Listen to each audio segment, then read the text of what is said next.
ನಮ್ಮ ಚಾನೆಲ್ನ ಪ್ರಾರಂಭದ ದಿವಸಗಳಲ್ಲಿ ಮೊಟ್ಟ ಮೊದಲ ಬಾರಿಗೆ ಅವರ ಜೀವನ ಚರಿತ್ರೆನ ದಾಖಲಿಸೋಕ್ಕೆ ನನಗೆ ಅವಕಾಶ ಕೊಟ್ಟು ಚಾನೆಲ್ ಬೆಳೆಯೋದಕ್ಕೆ ಕಾರಣಕರ್ತರಾದ ಹಲವಾರು ಮಹನೀಯರಲ್ಲಿ ಪ್ರಮುಖರಾಗಿ ನಿಂತ ಶಿವರಾಮ್ ಸಾಹೇಬರ ಅಗಲಿಕೆ ಮನಸ್ಸಿಗೆ ನಿಜವಾಗ್ಲೂ ನೋವು ತಂದಿದೆ. ಈ ನಿಟ್ಟಿನಲ್ಲಿ ಇವತ್ತು ಪ್ರಸಾರ ಆಗಬೇಕಾಗಿರೋ ಯಾವ ಕಾರ್ಯಕ್ರಮವೂ ಪ್ರಸಾರ ಆಗ್ತಾಯಿಲ್ಲ. ಆದರೆ ನಮ್ಮೊಂದಿಗೆ ಅವರು ಹಂಚಿಕೊಂಡ ಅವರ ಜೀವನದ ಕತೆ ಎಲ್ಲ ಶಿವರಾಮ್ ಸಾಹೇಬ್ರ ಅಭಿಮಾನಿಗಳಿಗೆ ಈ ಮೂಲಕ ಪ್ರಸ್ತುತಪಡಿಸ್ತಾ ಇದ್ವಿ. ಸರ್, ಹೋಗಿ ಬನ್ನಿ. ದೈಹಿಕವಾಗಿ ನೀವಿಲ್ಲ, ಆದರೆ ನಿಮ್ಮ ಕೆಲಸ, ನಿಮ್ಮ ಶ್ರದ್ಧೆ, ನಿಮ್ಮ ಗುರಿ ಯಾವಾಗಲೂ ನಮ್ಮ ಜೊತೆಗಿರುತ್ತೆ. ಅದರೊಂದಿಗೆ ನಾವು ಕಾಲ ಕಳಿತೀವಿ. ಈ ವಾರದ 101 ನೆನಪು ಕಾರ್ಯಕ್ರಮದ ಅತಿಥಿ ಬಹಳ ವಿಶೇಷವಾದವರು. ಬಹುಶಃ ಅವರ ಒಂದು ಲೈಫ್ ಜರ್ನಿ ಫುಲ್ಲು ಯಾವ ಒಂದು ಮಾಧ್ಯಮದಲ್ಲೂ ಇಲ್ಲ. ಸೊ ನಾವು ಅದನ್ನು ಮಾಡ್ತಾಯಿದ್ದೀವಿ. ಅವಕಾಶ ಮಾಡಿಕೊಟ್ಟಿದ್ದಕ್ಕೆ ಅತಿಥಿಗೆ ಧನ್ಯವಾದಗಳನ್ನ ತಿಳಿಸಿದ್ದೀನಿ. ಅವ್ರು ಯಾರು ಅವ್ರು ಹೇಳ್ತೀನಿ. ಅವ್ರನ್ನ ಸಂಪರ್ಕ ಮಾಡೋದಕ್ಕೆ ಸಾಕಷ್ಟು ಪ್ರಯತ್ನ ಪಟ್ಟೆ, ತಮಗೆಲ್ಲ ಚಿರಪರಿಚಿತರು. ಆದರೆ ನನಗೆ ಈ ನಿಟ್ಟಿನಲ್ಲಿ ಸಹಾಯ ಮಾಡಿದವರು ರಾಮ್ ಅಂತ.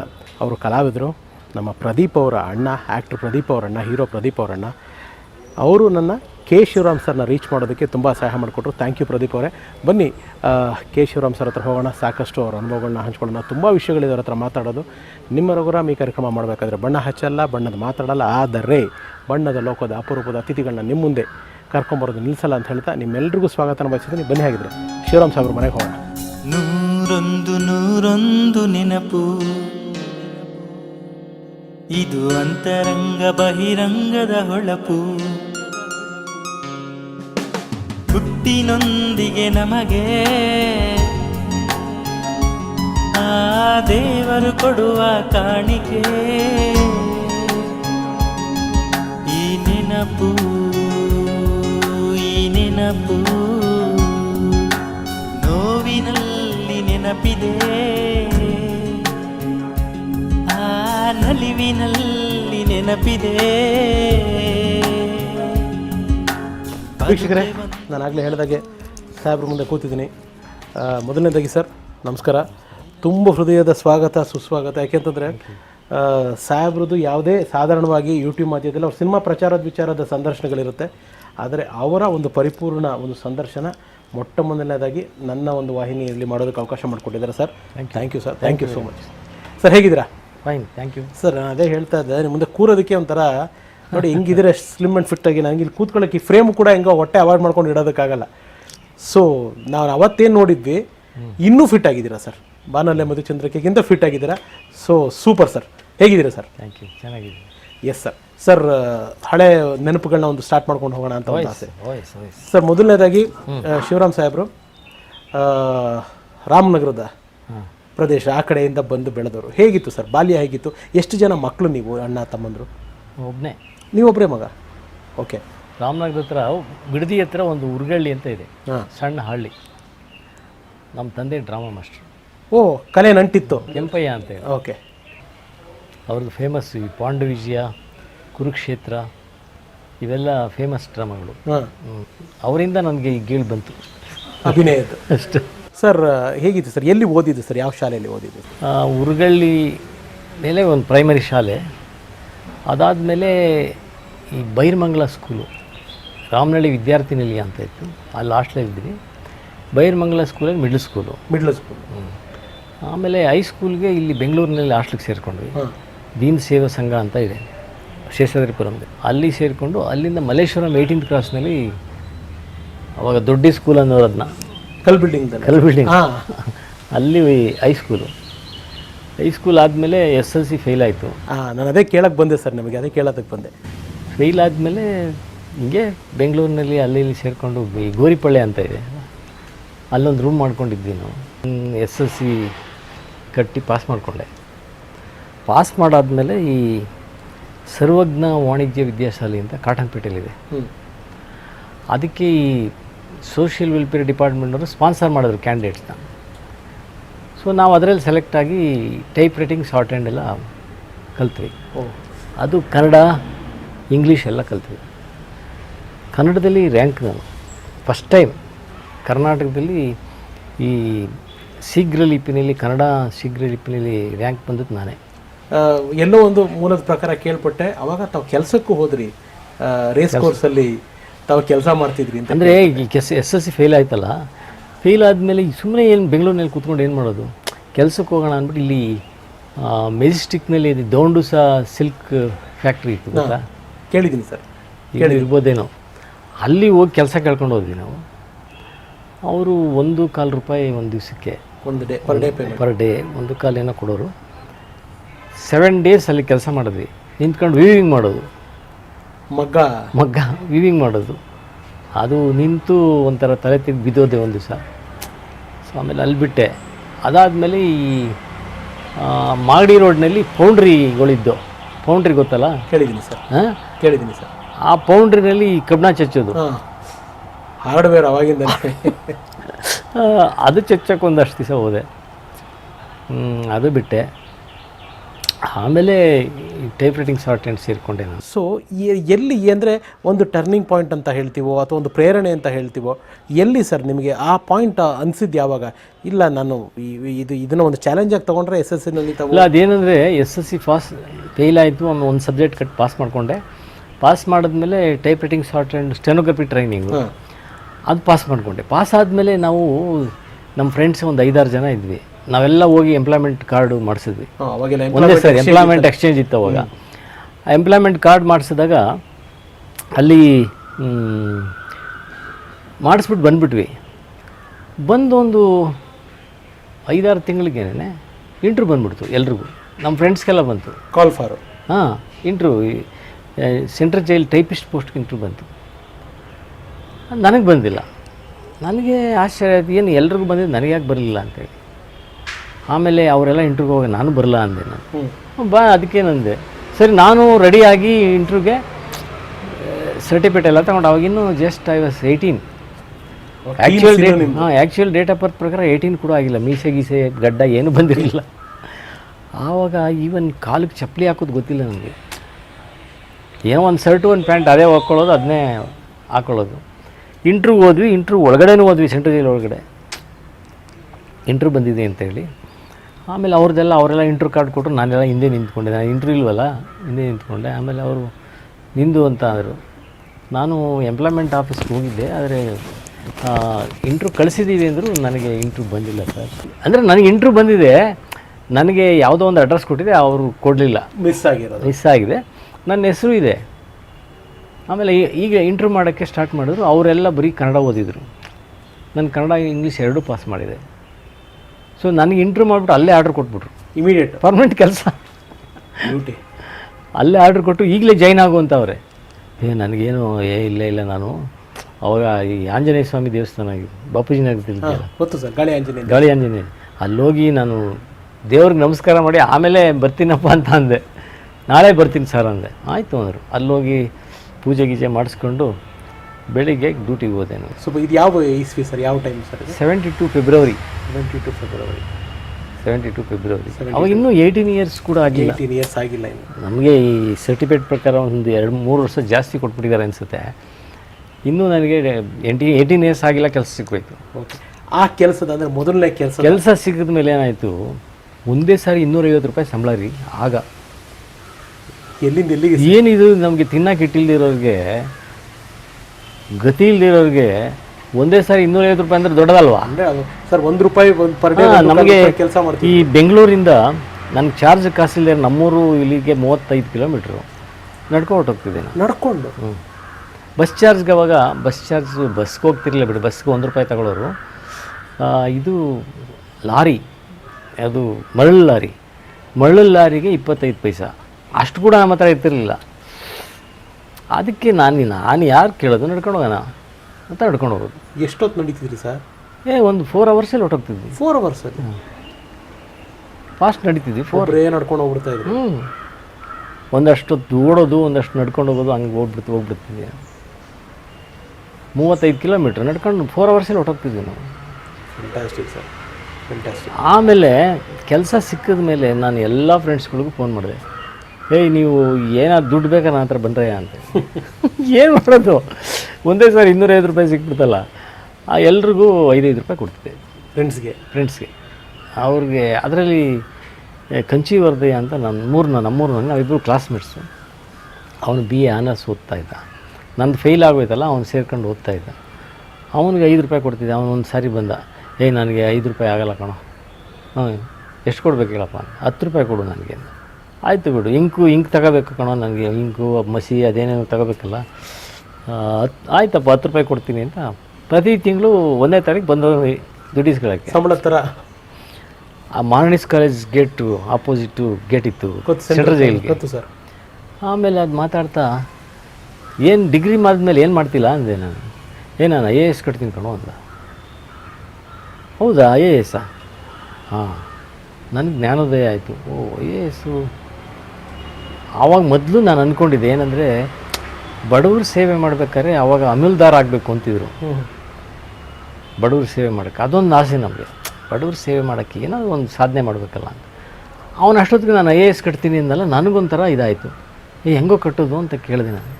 ಅವನೆಲ್ಲ ಹೇಳ್ದ 21 ವರ್ಷ ಆಗಿರಬೇಕು, 26 ಒಳಗಡೆ ಇರಬೇಕು, ಆಮೇಲೆ ಡಿಗ್ರಿ ಆಗಿರಬೇಕು, ಇದೆಲ್ಲ ಹೇಳ್ದ. ನಾನೆಲ್ಲ ಕೇಳ್ಕೊಂಡು ಅವತ್ತು 1 ಅವರ್ ಮಾತಾಡಿದ್ವಿ. ವಾಪಸ್ ಬಂದು ಟೈಪ್ ರೈಟಿಂಗ್ ಮಿಷಿನ್ ಮೇಲೆ ಕೂತ್ಕೊಂಡು ಅವತ್ತೆಲ್ಲ ಕೆಲಸ ಮಾಡಿಲ್ಲ ನಾನು. ಕ್ಯಾಲ್ಕುಲೇಟ್ ಮಾಡಿದೆ. PUC ಸೇರಿಕೊಂಡು ಡಿಗ್ರಿ ಮಾಡಿ ಎಷ್ಟು ವರ್ಷಕ್ಕೆ ನಾನೊಂದು ಅವಾಗೇನು 18 ವರ್ಷ ಅಲ್ಲ ನನಗೆ, ಎಷ್ಟು ವರ್ಷಕ್ಕೆ ನಾನು ಡಿಗ್ರಿ ಆಗ್ಬೋದು, ಯಾವ IAS ಹೆಂಗೆ ತಗೋಬೋದು ಅಂತೇಳಿ ಎಲ್ಲ ಕ್ಯಾಲ್ಕುಲೇಟ್ ಮಾಡಿ ನೆಕ್ಸ್ಟ್ ಹೋಗಿ ಈವ್ನಿಂಗ್ ಕಾಲೇಜು ಅದು ವಿಶ್ವೇಶ್ವರಪುರಂ ವಿ ವಿ ಪುರಂ ಈವ್ನಿಂಗ್ ಕಾಲೇಜಲ್ಲಿ ಸೇರಿಕೊಂಡೆ. ಅಲ್ಲಿ ಸೇರಿಕೊಂಡು ಓದೋಕ್ಕೆ ಸ್ಟಾರ್ಟ್ ಮಾಡಿದೆ. ಈವ್ನಿಂಗ್ ಕಾಲೇಜ್ ಬೆಳಗ್ಗೆ ಕೆಲಸ, ಸಂಜೆ ಓದು. ಹಂಗೆ ಅಲ್ಲಿ. ಆಮೇಲೆ ಇನ್ನೊಂದು ಏನಂದರೆ ನಮಗೆ ಎಷ್ಟು ಆವಾಗ ತಿಳುವಳಿಕೆ ಇಲ್ಲ ಅಂದರೆ ಒಂದೇ ಡ್ರೆಸ್ಸು, ಕಾಲಿಗೆ ಚಪ್ಪಲಿ ಹಾಕ್ತಿರಲಿಲ್ಲ. ಗೊತ್ತಿಲ್ಲ ನಮ್ಗೆ ಚಪ್ಪಲಿ ಹಾಕೊಂಡು ಹೋಗ್ಬೇಕು ಕೆಲಸಕ್ಕೆ ಅಂತ. ಆಮೇಲೆ ಒಬ್ಬರು ಅಲ್ಲಿ ಬೈಲಪ್ಪ ಅಂತ ಒಬ್ಬರು ಕ್ಯಾಸಿಯರ್ ಇದ್ದರು ಸೆಂಟ್ರಲ್ ಜೈಲ್. ಅವ್ರು ನಾನು ಕರೆದ್ರು, ನೋಡು ನೀನು ಇನ್ನೊಂದು ಡ್ರೆಸ್ ತಗೋ, ಒಂದೊಂದು ದಿವಸ ಒಂದು ಡ್ರೆಸ್ ಹಾಕೊಂಡು ಬಾ, ಕಾಲಿಗೆ ಚಪ್ಪಲಿ ಹಾಕು ಅಂತ. ಈಗ ದುಡ್ಡಿಲ್ಲ ರೀ, ಸಂಬಳ ತಗೊಳ್ತೀನಿ ಬಿಡ್ರಿ ಅಂತ.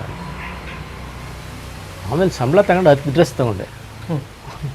ಅವತ್ತು ಶೂ ಹಾಕಿತ್ತು, ಕಳೀಲಿಲ್ಲ. ಆಮೇಲೆ ನಿಲ್ಸೇ ಇಲ್ಲ. ಚಪ್ಪಲಿ ಹಾಕಿ ನಾನು ಶೂನೇ ಹಾಕ್ತೀನಿ ಅಂತ ಶೂ ಹಾಕೊಂಡೆ. ಅವರು ಸರ್ ಹೇಗಿತ್ತು ಸರ್ ಸೆಂಟ್ರಲ್ ಜೈಲಲ್ಲಿ ಕೆಲಸದ ಅನುಭವಗಳು? ಮೊದಲನೇ ಸಂಬಳ ನೀವು ತೊಗೊಂಡಿದ್ದು? ಅದೇ ಖುಷಿ. ಮೊದಲನೇ ಸಂಬಳ ತಗೊಂಡು ನಮ್ಮ ತಂದೆಗೆ ಹೇಳಿದೆ. ಅವ್ರು ಖುಷಿ ಅವ್ರಿಗೆ, ನನ್ನ ಮಗನಿಗೆ ಕೆಲಸ ಸಿಗ್ಬಿಡ್ತು ಈಗ ಅಂತ. ಮದ್ದೂರಮ್ಮ ನಮ್ಮ ಮನೆ ದೇವರು. ಮದ್ದೂರಮ್ಮ. ಆ ಮದ್ದೂರು ಜಾತ್ರೆ ಬಂತು. ಆ ಜಾತ್ರೆಗೆ ಹೋಗಿ, ಅವಾಗೆಲ್ಲ ಜಾತ್ರೆಗೆ ಹೋದರೆ ಈಗ ಹೋಟ್ಲಲ್ಲಿ ರೂಮ್ ಮಾಡೋದು ಅವೆಲ್ಲ ಇಲ್ಲ, ರೋಡಲ್ಲೇ ಮಲ್ಕೊಳ್ಳೋದು. ರೋಡಲ್ಲೇ ಅಂದರೆ ಹೆಂಗೆ ಅಂದರೆ ಮದ್ದೂರಮ್ಮ ಹೊಳೆಯಿಂದ ಬರ್ತಾಳೆ ಬೆಳಗಿನ ಜಾವ, ರಕ್ತ ತುಳ್ಕೊಂಡು ಬರ್ತಾಳೆ. ನಾವು ಅದೇ ರೋಡಲ್ಲಿ ಕಾಯ್ಕೋಬೇಕಲ್ಲ, ನಾವು ಅಂಗಡಿ ಮುಂದೆ ಕೂತ್ಕೊಳ್ಳೋದು, ಹಂಗೆ ನಿದ್ದೆ ಮಾಡಿಕೊಂಡು.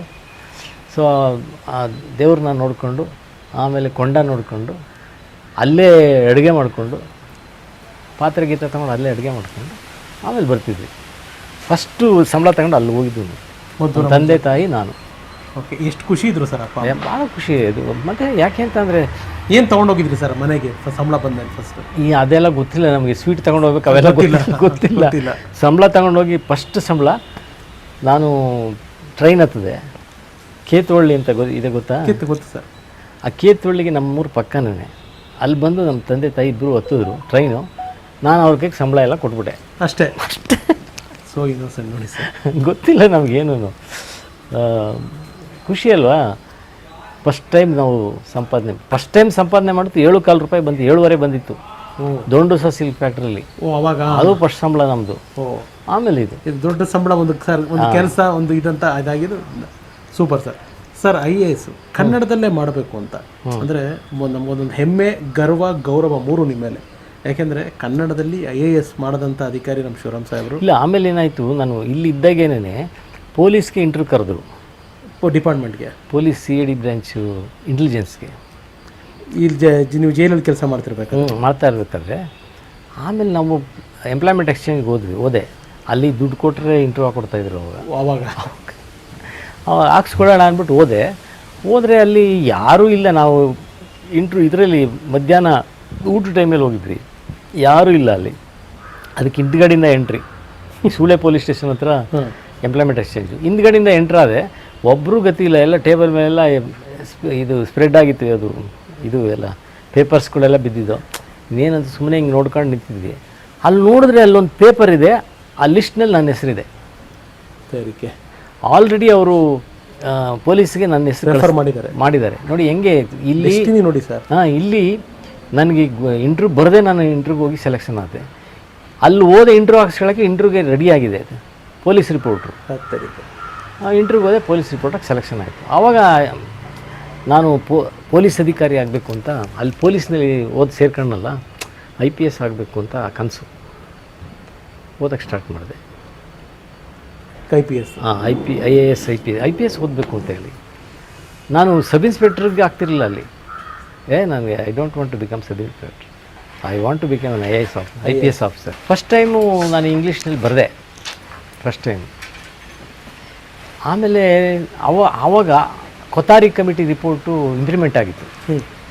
ಕೊತಾರಿ ಕಮಿಟಿ ರಿಪೋರ್ಟ್ ಏನಪ್ಪ ಅಂದರೆ 14 ಭಾಷೆನಲ್ಲೂ ಕೂಡ ನೀವು ಬರಿಬೋದು IAS ಎಕ್ಸಾಮ್ ಅಂತ. ಆಮೇಲೆ ನಾನು ಯಾಕೆ ಬರೀಬಾರ್ದು ಅಂದರೆ ಅವಾಗ ನಮ್ಮ ಭಾಷೆಯಲ್ಲೇ ಬರೆಯೋಕ್ಕೆ ಸ್ಟಾರ್ಟ್ ಮಾಡಿದೆ. ಸೊ ನಿಮಗೆ ಆದ್ರಿ ಬರೆದ್ರಿ ಎಷ್ಟು ಹೆಮ್ಮೆ ಅನ್ನಿಸ್ತು ಸರ್ ನಿಮ್ಗೆ ವೈಯಕ್ತಿಕವಾಗಿ? ಇಲ್ಲ, ಅದೇನಾಯಿತು, ಇನ್ನೊಂದೇನೆಂದರೆ KS ಬರೆದೆ. ಅವಾಗೆಲ್ಲ ಬಿಗಿನಿಂಗು ಕನ್ನಡದಲ್ಲಿ ಬರೆಯೋದು. So KS ಪಾಸಾಗೋಯ್ತು. ಪಾಸಾಗಿ DYSP ಆಗಿ ಸೆಲೆಕ್ಷನ್ ಆಯಿತು. DYSP ಆಗಿ ನಾನು ಮೈಸೂರು ಟ್ರೈನಿಂಗ್ ಹೋದೆ. ಇಲ್ಲಿ ಬಿಟ್ಟು ಇಂಟೆಲಿಜೆನ್ಸ್ ಬಿಟ್ಟು ಆಮೇಲೆ ಅಲ್ಲಿ ಎಕ್ಸಾಮ್ ತೊಗೊಂಡು ಇನ್ನೊಂದು ಎಕ್ಸಾಮ್ ತೊಗೊಂಡೆ. KS ಇನ್ನೊಂದು ಬರೆದಿದ್ದೆ, ಅದರಲ್ಲಿ ಫಸ್ಟ್ ರ್ಯಾಂಕು ನಾನು. ಅದರಲ್ಲಿ ಮತ್ತೆ ಅಸಿಸ್ಟೆಂಟ್ ಕಮಿಷನರಾಗಿ ಸೆಲೆಕ್ಷನ್ ಆಯಿತು. ಅದಕ್ಕೆ ಹೋಗಿಲ್ಲ. ಅಷ್ಟೊತ್ತಿಗೆ IAS ಬರೆದಿದ್ನಲ್ಲ, ಸೆಲೆಕ್ಷನ್ ಆಯಿತು. ಪೊಲೀಸ್ನಲ್ಲಿ ಇದ್ದಂಗೆ ಸೆಲೆಕ್ಷನ್ ಆಯಿತು. DYSP ಇದ್ದಾಗೆ IAS ಸೆಲೆಕ್ಷನ್ ಆಯಿತು. ಮಸೂರಿಗೆ ಹೋದೆ ಟ್ರೈನಿಂಗ್ ಅನುಭವಗಳು ಸರ್? ಟ್ರೈನಿಂಗು ಅದು ಭಾರತ ದೇಶದಲ್ಲೇ ಅದೊಂದು ಅದ್ಭುತವಾದ ಟ್ರೈನಿಂಗ್ ಇನ್ಸ್ಟಿಟ್ಯೂಟ್. ಅದು ಹೈಯೆಸ್ಟ್ ಟ್ರೈನಿಂಗ್ ಬಾಡಿ ಅಲ್ವಾ. ನಮಗೇನೋ ಖುಷಿ ನಮಗೆ, ಏಕೆಂದರೆ ಇಂಗ್ಲೀಷ್ ಸರಿಯಾಗಿ ಬರ್ತಿರ್ಲಿಲ್ಲ.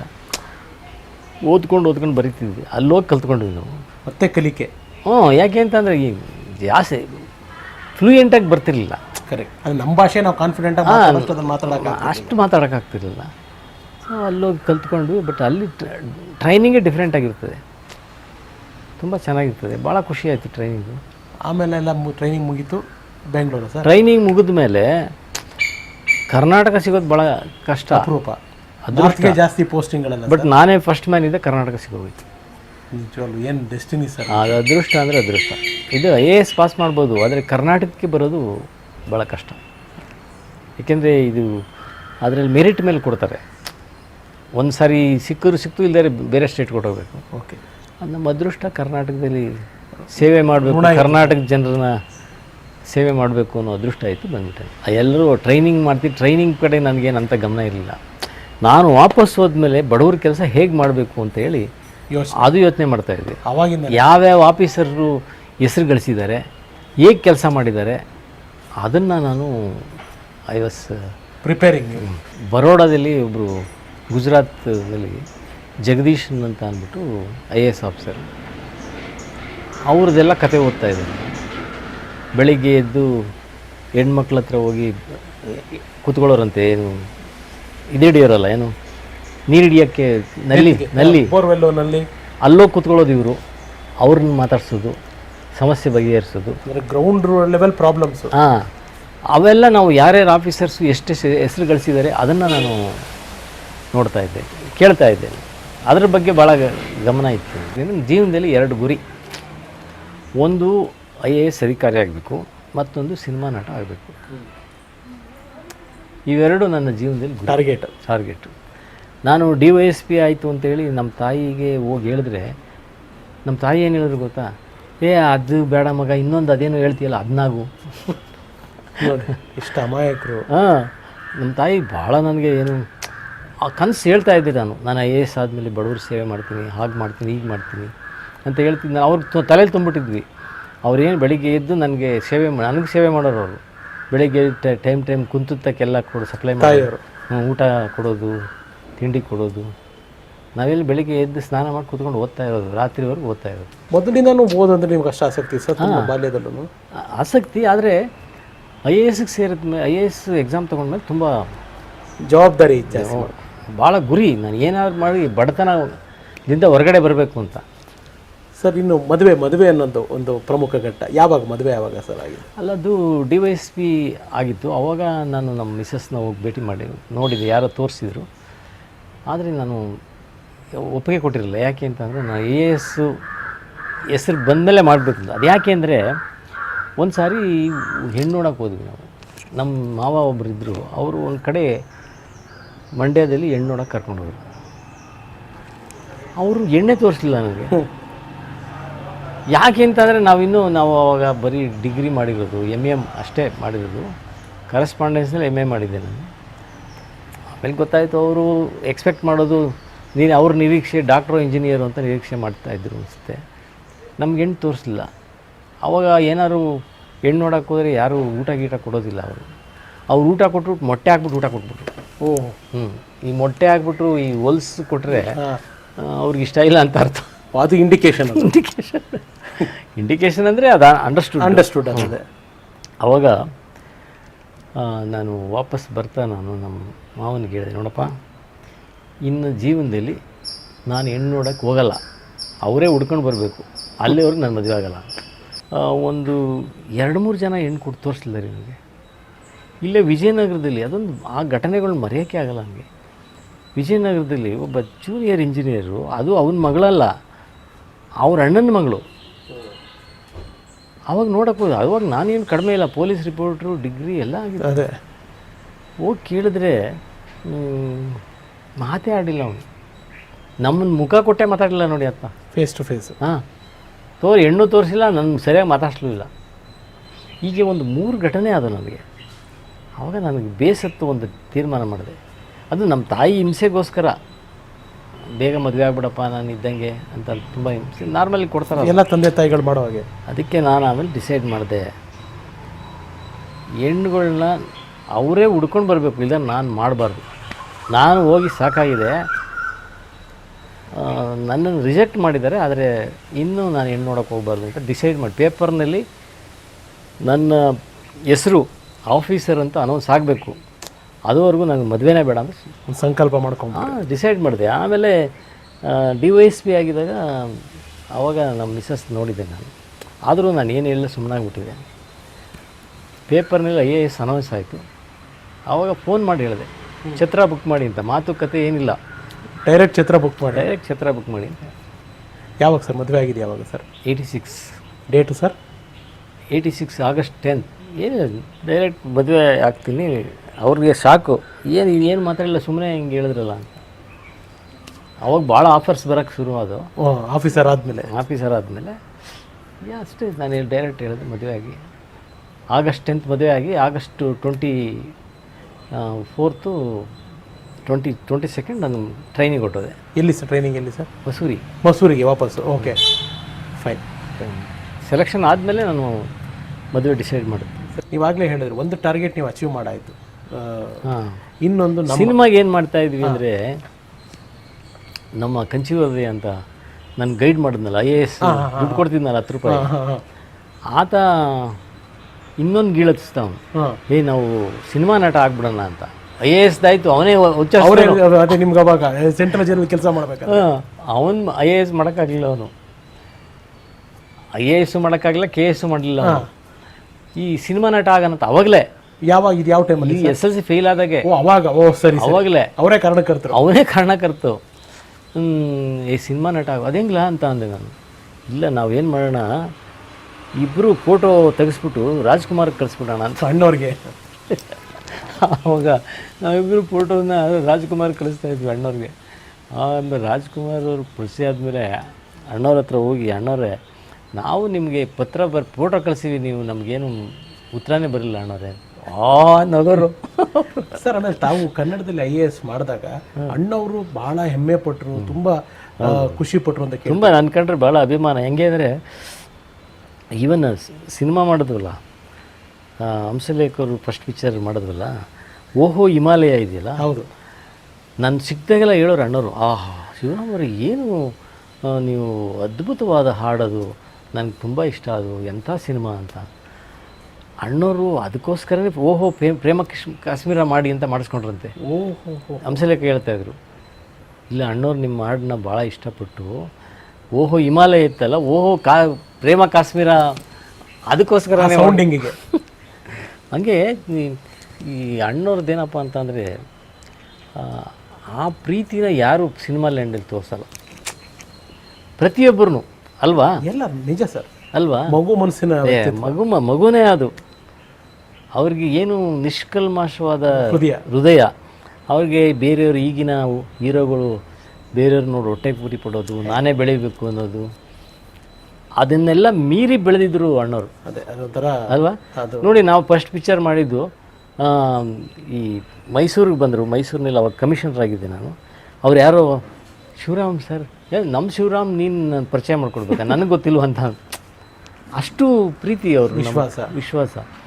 ನಾನು ಇಲ್ಲಿ ಬೆಂಗಳೂರು DC ಇದ್ದಾಗ ಕಾರ್ಪೊರೇಷನ್ಗೆ ವಾರ ನಾನು ಶಿವರಾಮ್ ಅವರು ನಾವೆಲ್ಲ ಅದೊಂದು ಇದು ಅಸೋಸಿಯೇಷನ್ ಇದಕ್ಕೆ ಕಲಾವಿದರ ಸಂಖ್ಯೆ ಲ್ಯಾಂಡ್ ಕೊಡೋದು, ಅದ್ರ ಬಗ್ಗೆ ವಾರ ಸೇರ್ತಾ ಇದ್ವಿ ನಾವು. ಮೀಟ್ ಮಾಡ್ತಾ ಅಣ್ಣವ್ರ ಮನೇಲಿ ಒಳ್ಳೊಳ್ಳೆ ಊಟ ಕೊಡೋರು.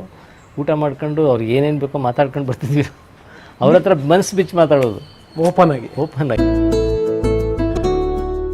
ನೀವು ಬಾಲ್ಯದಲ್ಲಿ ಸಿನಿಮಾಗಳು ನೋಡೋ ಅಭ್ಯಾಸ ಇತ್ತಾ ಸರ್? ಸಿಕ್ಕಾಪಟ್ಟೆ ನೋಡ್ತಾ ಇದ್ವಿ. ಅಂದರೆ ಬಾಲ್ಯದಲ್ಲಿ ಅಂದರೆ ತುಂಬ ಬಾಲ್ಯದಲ್ಲಿ ಏನಿಲ್ಲ. ನನ್ನ ಫಸ್ಟ್ ಪಿಕ್ಚರು ಆವಾಗ ಪ್ರೇಮಕ್ಕೂ ಪರ್ಮಿಟ್ ಅಂತ ಒಂದು ಪಿಕ್ಚರ್ ಬಂದಿದೆ. ಓಕೆ. ಕಲ್ಯಾಣ್ ಕುಮಾರ್ ಮತ್ತು ಇವರು ಕಲ್ಪನಾ, ಅದೇ ನನ್ನ ಫಸ್ಟ್ ಪಿಕ್ಚರ್. ಸಿನಿಮಾ ಅಂದರೆ ಗೊತ್ತಿಲ್ಲ, ಸಣ್ಣ ಹುಡುಗರು ನಾವು ಅವಾಗ. ಈ ಸ್ಕ್ರೀನಲ್ಲಿ ಬರ್ತದೆ ಅಂತ ಗೊತ್ತಿಲ್ಲ.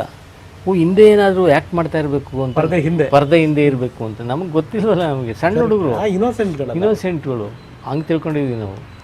ಆಮೇಲೆ ಸಿನಿಮಾ ನೋಡೋಕ್ಕೆ ಸ್ಟಾರ್ಟ್ ಮಾಡಿ ಹೀಗೆ ಎಲ್ರಿಗೂ ಫೋಟೋ ಕಳಿಸೋದು, ಜಯಂತಿಗೆ ಕಳಿಸೋದು. ಜಯಂತಿ ನನ್ನ ಕಂಡ್ರೆ ಅವರು ಭಾಳ ಪ್ರೀತಿ. ನಾನು ಅವ್ರಿಗೆ ರೇಗಿಸ್ತಿದ್ದೆ, ಏನು ನಿಮ್ಗೆ ಫೋಟೋ ಕಳಿಸ್ತಿದ್ದೆ ನಾನು.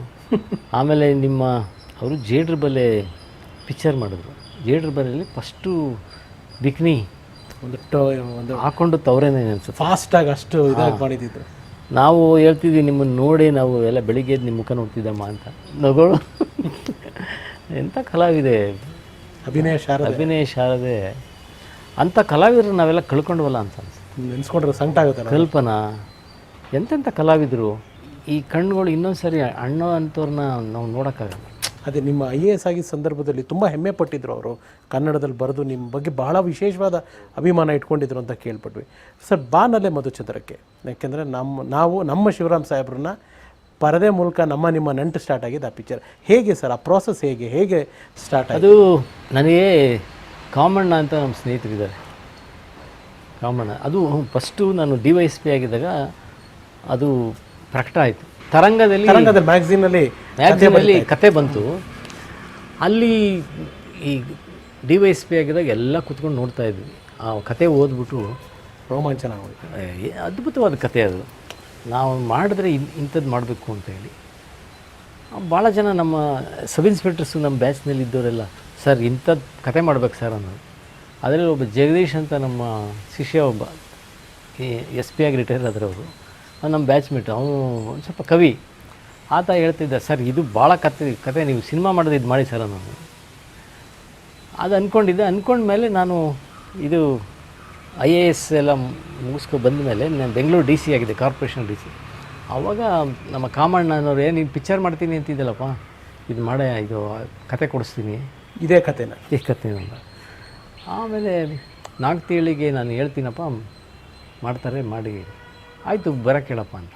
ಅವ್ರು ಬಂದರು. ಆಮೇಲೆ ಕತೆ ನನಗೆ ಇಷ್ಟ ಆಯಿತು. ಅವರು ಕೂಡ ಬೇರೆಯವ್ರ ಕೈಲಿ ಬೇಕಾದ್ರೆ ಮಾಡಿಸ್ಕೊಳ್ಳಿ ಸರ್, ಕತೆ ಕೊಡ್ತೀನಿ ನಾನು. ಇಲ್ಲ ನೀವೇ ಮಾಡಿರಿ ಅಂತ. ಹಂಗೆ ಶುರುವಾಯಿತು. ಏನು ಸರ್ ಫಸ್ಟ್ ಶಾಟ್ ಯಾವುದು ಸರ್ ನಿಂತು? ಮುಹೂರ್ತ ಎಲ್ಲ ಆಗಿದ್ದು ಫಸ್ಟ್ ಶಾಟು ಇಲ್ಲಿ ಇದರಲ್ಲಿ ಕನಕಪುರ ರೋಡಿನಲ್ಲಿ ಮಾಡಿದ್ವಿ. ಅಲ್ಲಿ ಮಾಡಿದಾಗ ನಾನು ಅವ್ರಿಗೆ ಹೇಳಿದೆ, ನೋಡೋದು ಇದು ಈ ರಾವ್ ಕಾಲದಲ್ಲಿ ಪೂಜೆ ಮಾಡೋಣ ರೀ, ನನಗೆ ರಾವ್ ಕಾಲದಲ್ಲಿ ಮುಹೂರ್ತನ ಬಾನಲ್ಲೇ ಮಧುಚಂದ್ರಕ್ಕೆ. ಓ ಮೈ ಗಾಡ್. ಆಯಿತು ಸರ್, ನಿಮ್ಮ ಇಷ್ಟ ಅಂತ. ನಾವು ಯಾರನ್ನೂ ಕರೆದಿಲ್ಲ. ನನ್ನ ಮಗಳು, 2 ಮಕ್ಕಳು ಅವಾಗ. ಒಬ್ಬಳು ಇಂಚರ ಸುಶಾನ್ ಮಾಡಿದ್ಲು, ಅಂಕುರ ಇದು ಮಾಡಿದ್ಲು, ಕ್ಲಾಪ್ ಮಾಡಿದ್ಲು. ಅಷ್ಟು ಸುಮ್ಮನೆ ಸ್ಟಾರ್ಟ್ ಮಾಡಿದ್ವಿ ರಾವ್ ಕಾಲದಲ್ಲಿ. ಸರ್ ಬಾನಲ್ಲೇ ಮಧುಚಂದ್ರಕ್ಕೆ ಅಂದರೆ ನಮ್ಗೆ ಇವತ್ತಿಗೂ ಆ ಹಾಡುಗಳು, ಇವಾಗ ಓಹೋ ಹಿಮಾಲಯ ಹೇಳಿದ್ರೆ, ಆ ಬೆಟ್ಟದಲ್ಲಿ ನಮ್ಮ ಸಿದ್ಧಲಿಂಗ ಅವರ ಒಂದು ಸಾಹಿತ್ಯನ ತಾವು ಮಾಡಿದ್ದು, ಆಮೇಲೆ ನಮ್ಮ ಬಂದಾಳೋ ಬಿಂಕದ ಸಿಂಗಾರಿ, ಆ ಸಿನಿಮಾ ಆ ಹಾಡುಗಳು ಹಂಸಲೇಖ ಅವ್ರ ಜೊತೆ ಒಡನಾಟಗಳು ಸರ್. ಹಂಸಲೇಖರು ಅವಾಗ ಮಾಡಬೇಕು ಅಂದಾಗ ಅವ್ರಿಗೂ ಭಾಳ ಖುಷಿ ಆಯಿತು. ಈ ಸಿದ್ಲಿಂಗ ಏನೋದೊಂದು ಸಾಂಗ್ ಆಗ್ತದೆ ಆ ಬೆಟ್ಟದಲ್ಲಿ ಬೆಳದಿಂಗಳಲ್ಲಿ, ಎಂಥ ಅದ್ಭುತವಾದ ಸಾಂಗ್. ಅದರಲ್ಲಿ ಆಲಾಪನಗಳು ತುಂಬಿಸಿದಾರೆ ನೋಡಿ ಸರ್.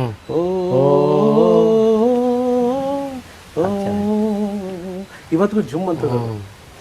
ಅವಾಗ ನಮ್ಮ ಸೋಮಣ್ಣವರು ತುಂಬ ನಾನು ಮ್ಯೂಸಿಕ್ ನಾನು ಮಾಡಿಸ್ಕೊಡ್ತೀನಿ ಅಂತ ಅವ್ರ ಮ್ಯೂಸಿಕ್ ಅವರೇ ಮಾಡಿಸ್ಕೊಟ್ರು.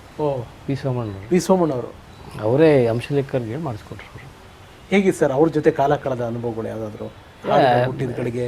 ಇಲ್ಲಿ ಯಾಕೆ ಅಂತಂದರೆ ಅವರು ಟ್ಯೂನ್ ಮಾಡ್ತಿದ್ರಲ್ಲ, ಖುಷಿಯಾಗೋದು. ಹಂಸಲೇಖಗೆ ಏನು ಕೊಡ್ಬೇಕಾ, ಈ ಭಾಳ ಸರಸ್ವತಿ ಪುತ್ರ ಇದೇ ಸಂಗೀತ ಸರಸ್ವತಿನೇ ಮೈಗೂಡಿಸ್ಕೊಂಡ್ಬಿಟ್ಟಿದ್ದಾರೆ ಅವರು.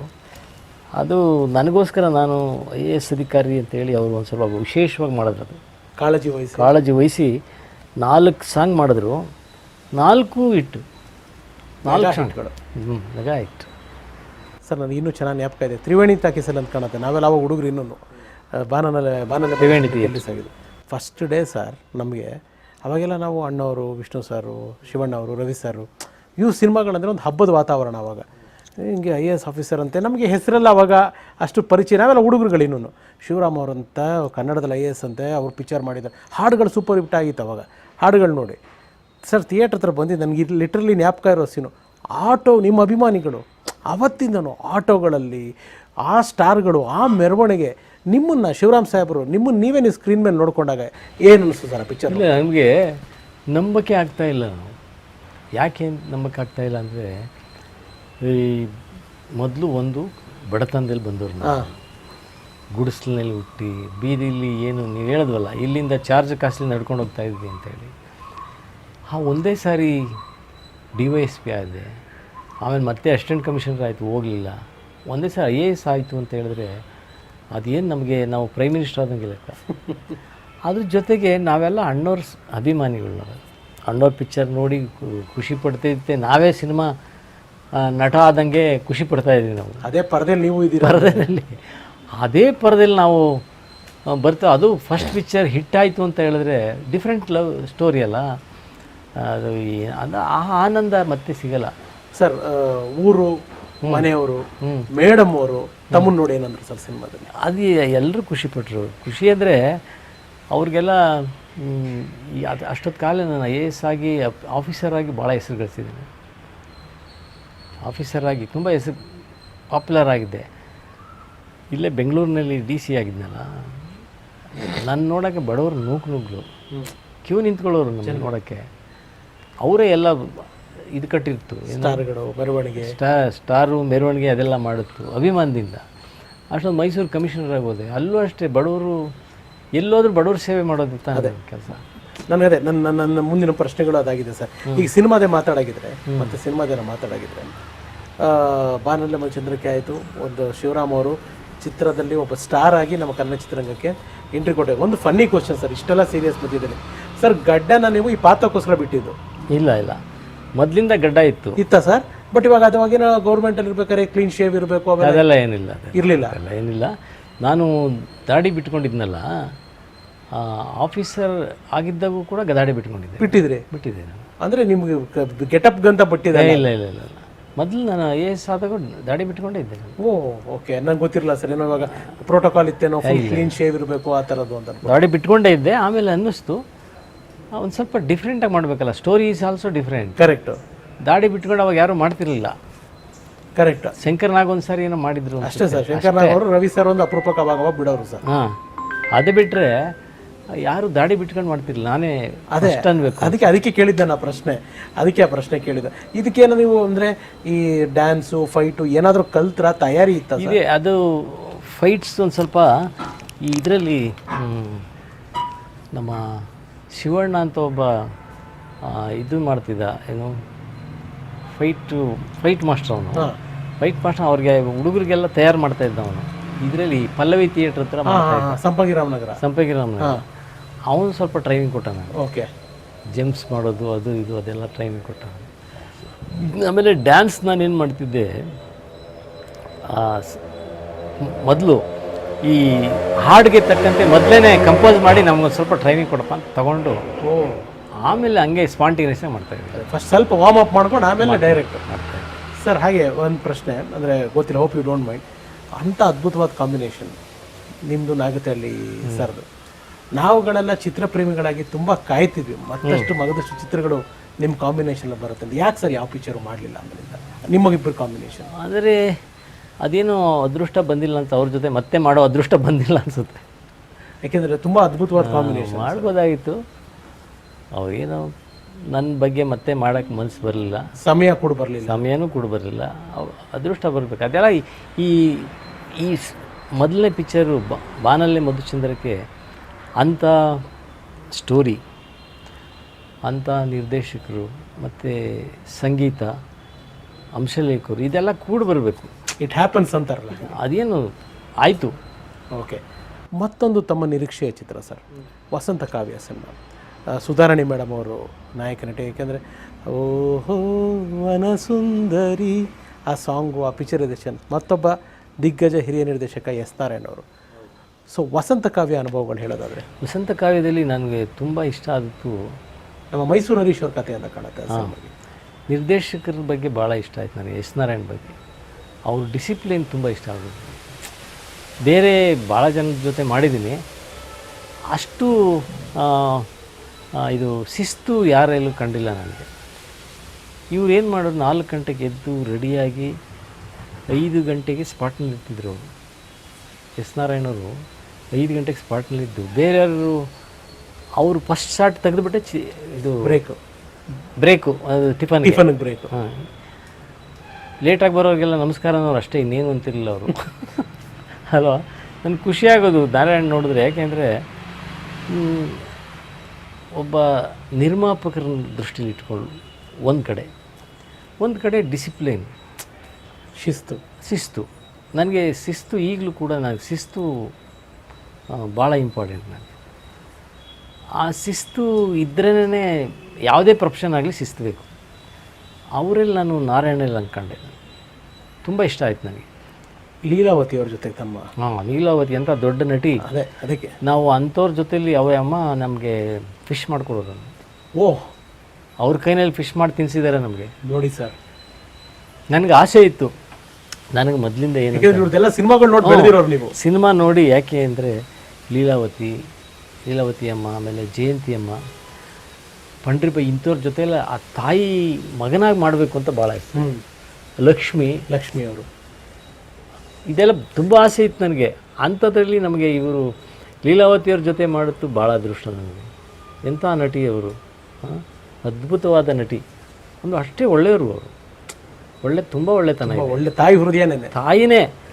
ಆ ಅಮ್ಮನ ಜೊತೆ ಮಾಡ್ತಾರೆ, ನಾವೇನು ಬೇರೆಯವ್ರ ಜೊತೆ ಮಾಡ್ತಿದ್ವಿ ಅಂತ ಅನ್ಸೋದೇ ಇಲ್ಲ, ಆ್ಯಕ್ಟ್ ಮಾಡ್ತಿದ್ದೀವಿ ಅನಿಸ್ತಿರ್ಲಿಲ್ಲ. ಅಷ್ಟು ನೈಜವಾಗಿ, ಅಷ್ಟು ನೈಜವ. ಅಂಥವರೆಲ್ಲ ಈ ರಾಜ್ಯದಲ್ಲಿ ಹುಟ್ಟಿರೋದು ನಮ್ಮ ಆಸ್ತಿ ಅವರೆಲ್ಲ. ನಿಜವಾಗ್ಲೂ ಸತ್ಯ ಸರ್, ಅಲ್ವಾ? 100ಕ್ಕೆ 100 ಸತ್ಯ. ಹಾಗೆ ನಾನು ಪತ್ರಕರ್ತರು ನಮ್ಮ ವಾಸು ಅವ್ರ ಹತ್ರ ಮಾತಾಡ್ತಾ ಇದ್ದೆ ಸರ್, ತಮ್ಮ ಹತ್ರ ಬರೋದಕ್ಕೆ ಮುಂಚೆ.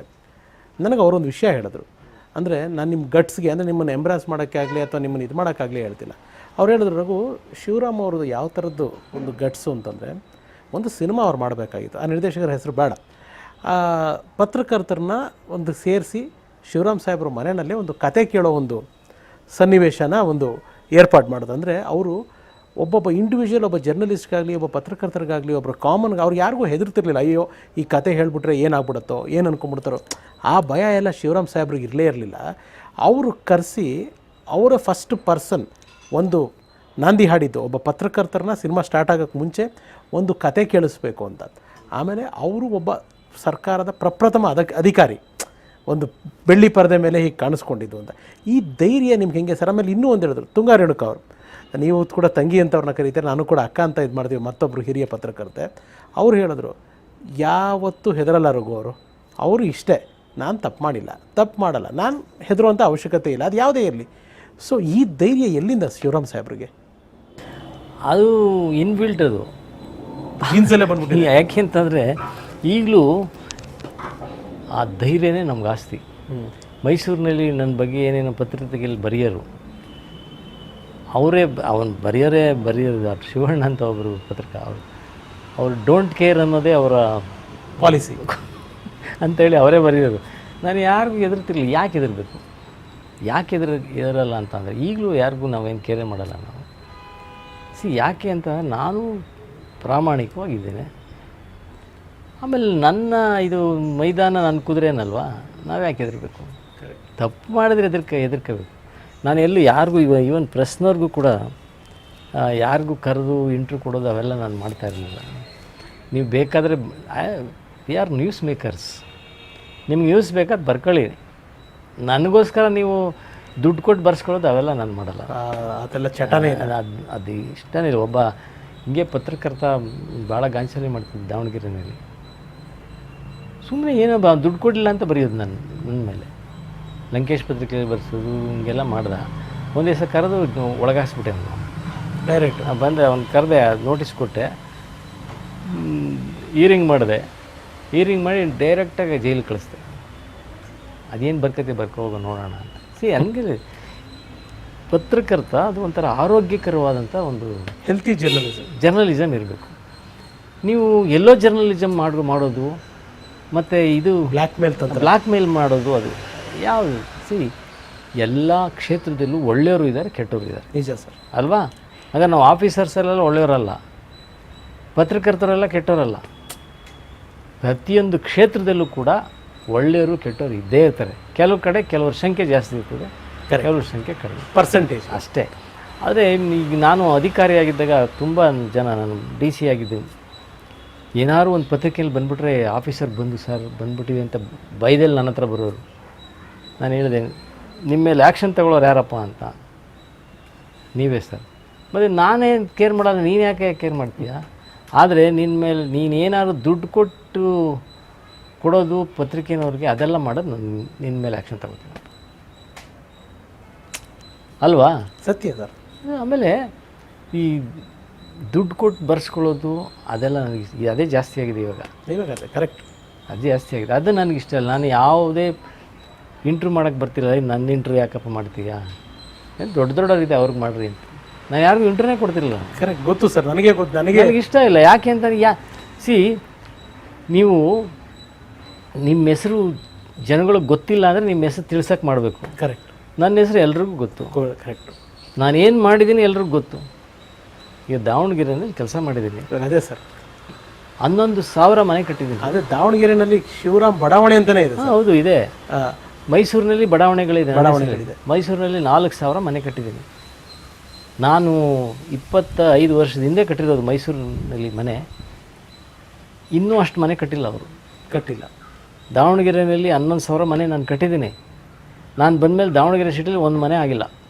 ನಾನು ಬಿಟ್ಟು ಎಷ್ಟು 20 ವರ್ಷ ಆಯಿತು. 20 ವರ್ಷದಿಂದ ಇನ್ನೂ ಒಂದು ಮನೆ ಕಟ್ಟೋಕ್ಕಾಗಲಿಲ್ಲ ಅವರು. ಸರ್, ಅದೇ ನಾನು ಸಿನಿಮಾಗಳಲ್ಲಿ ನೋಡಿದ್ವಿ ಸರ್, ಒಂದು ಅಧಿಕಾರಿ ಇರ್ತಾರೆ, ಅವರು ಟ್ರಾನ್ಸ್ಫರ್ ಆಗಿ ಹೋಗಬೇಕಾದ್ರೆ ಜನ ಬರ್ತಾರೆ, ಅಳ್ತಾರೆ. ನಿಜ ಜೀವನದಲ್ಲಿ ತಮ್ಮ ವಿಚಾರದಲ್ಲಿ ಆ ಥರ ನಡೆದಿದೆ? ಖಂಡಿತ. ಏನು ಮೈಸೂರು ಕಮಿಷನರ್ ಟ್ರಾನ್ಸ್ಫರ್ ಆಯಿತು, ನನ್ನ ಒತ್ಕೊಂಡು ಮೆರವಣಿಗೆ ಮಾಡಿ. ಯಾರು? ಸ್ಲಮ್ ಜನ. ಆ ಸ್ಲಮ್ನವ್ರು ಬಂದು ಮೈಸೂರು ಮಹಾನಗರ ಪಾಲಿಕೆ ಎದುರುಗಡೆ ನನಗೆ ಚೈನ್ ಹಾಕೋದು, ವಾಚ್ ಹಾಕೋದು, ಬಡವರು ನೋಡಿ ಅಲ್ಲಿ. ಆಮೇಲೆ ನಮ್ಮ ಅಲ್ಲಿ ಒಕ್ಕಲಿಗೆ ಫ್ರೆಂಡ್ಸ್ ಎಲ್ಲ ತುಂಬ ಜನ ಇದ್ದಾರೆ. ನಮ್ಮಲ್ಲಿ ಒಬ್ಬರು ಇವರು ಶಂಕರೇಗೌಡ ಅಂತ ಇದ್ದಾರೆ, ನಮ್ಮ ಜಾತಿಯವರಲ್ಲ. ಅವರೆಲ್ಲ ಸೇರ್ಕೊಂಡು ಒಂದು ಫಂಕ್ಷನ್ ಅರೇಂಜ್ ಮಾಡಿದ್ರು, ಜಾತ್ಯತೀತವಾಗಿ. ಒಂದು ಲಾರಿ ಹೂವು.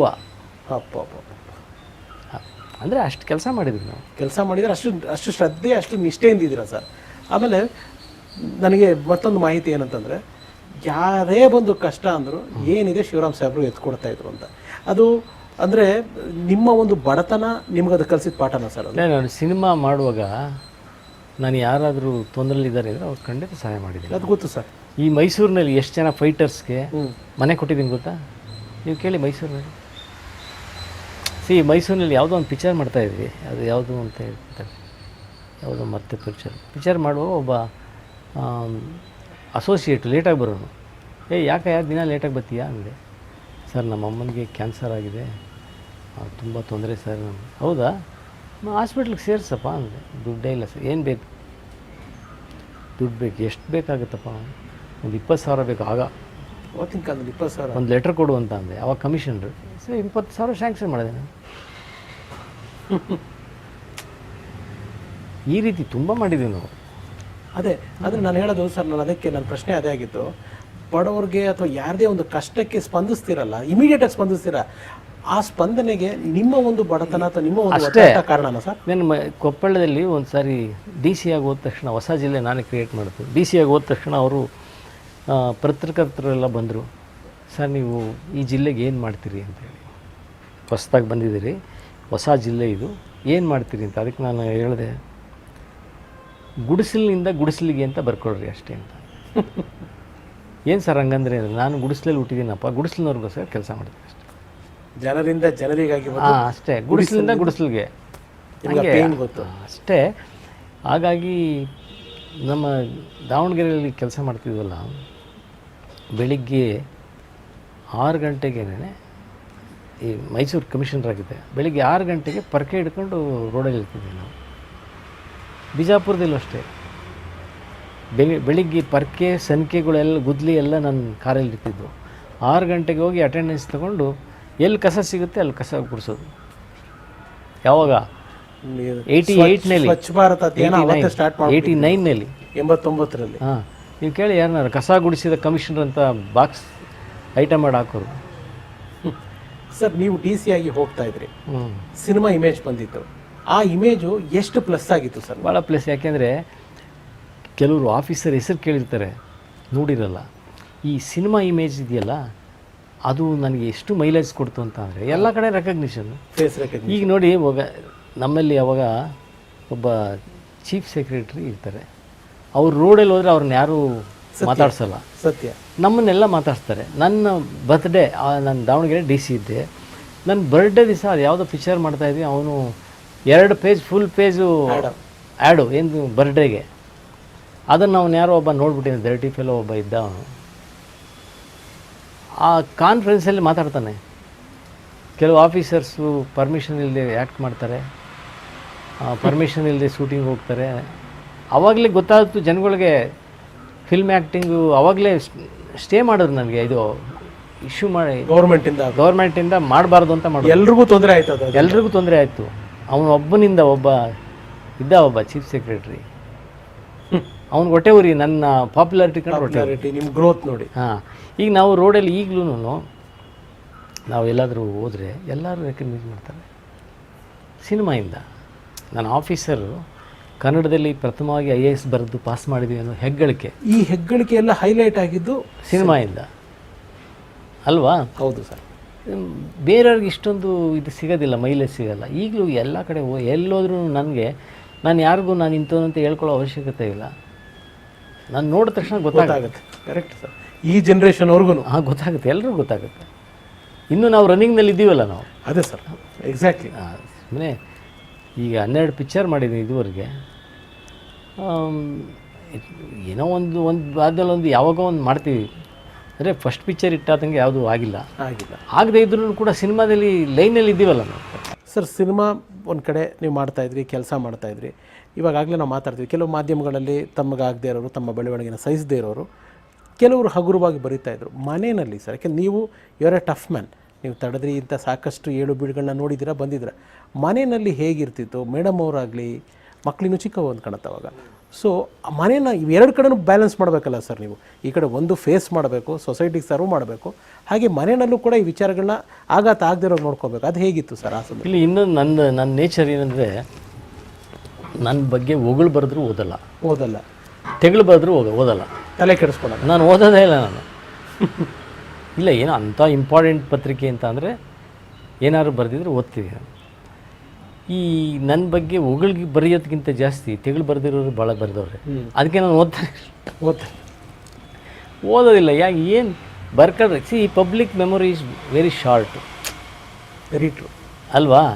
ಈಗ ನನ್ನ ಬಗ್ಗೆ ಯಾರು ತೆಗಳ್ತಾರೆ, ನನಗಾಗದೇ ಇರೋರು ತೆಗಳ್ಬೇಕು. ಕರೆಕ್ಟ್.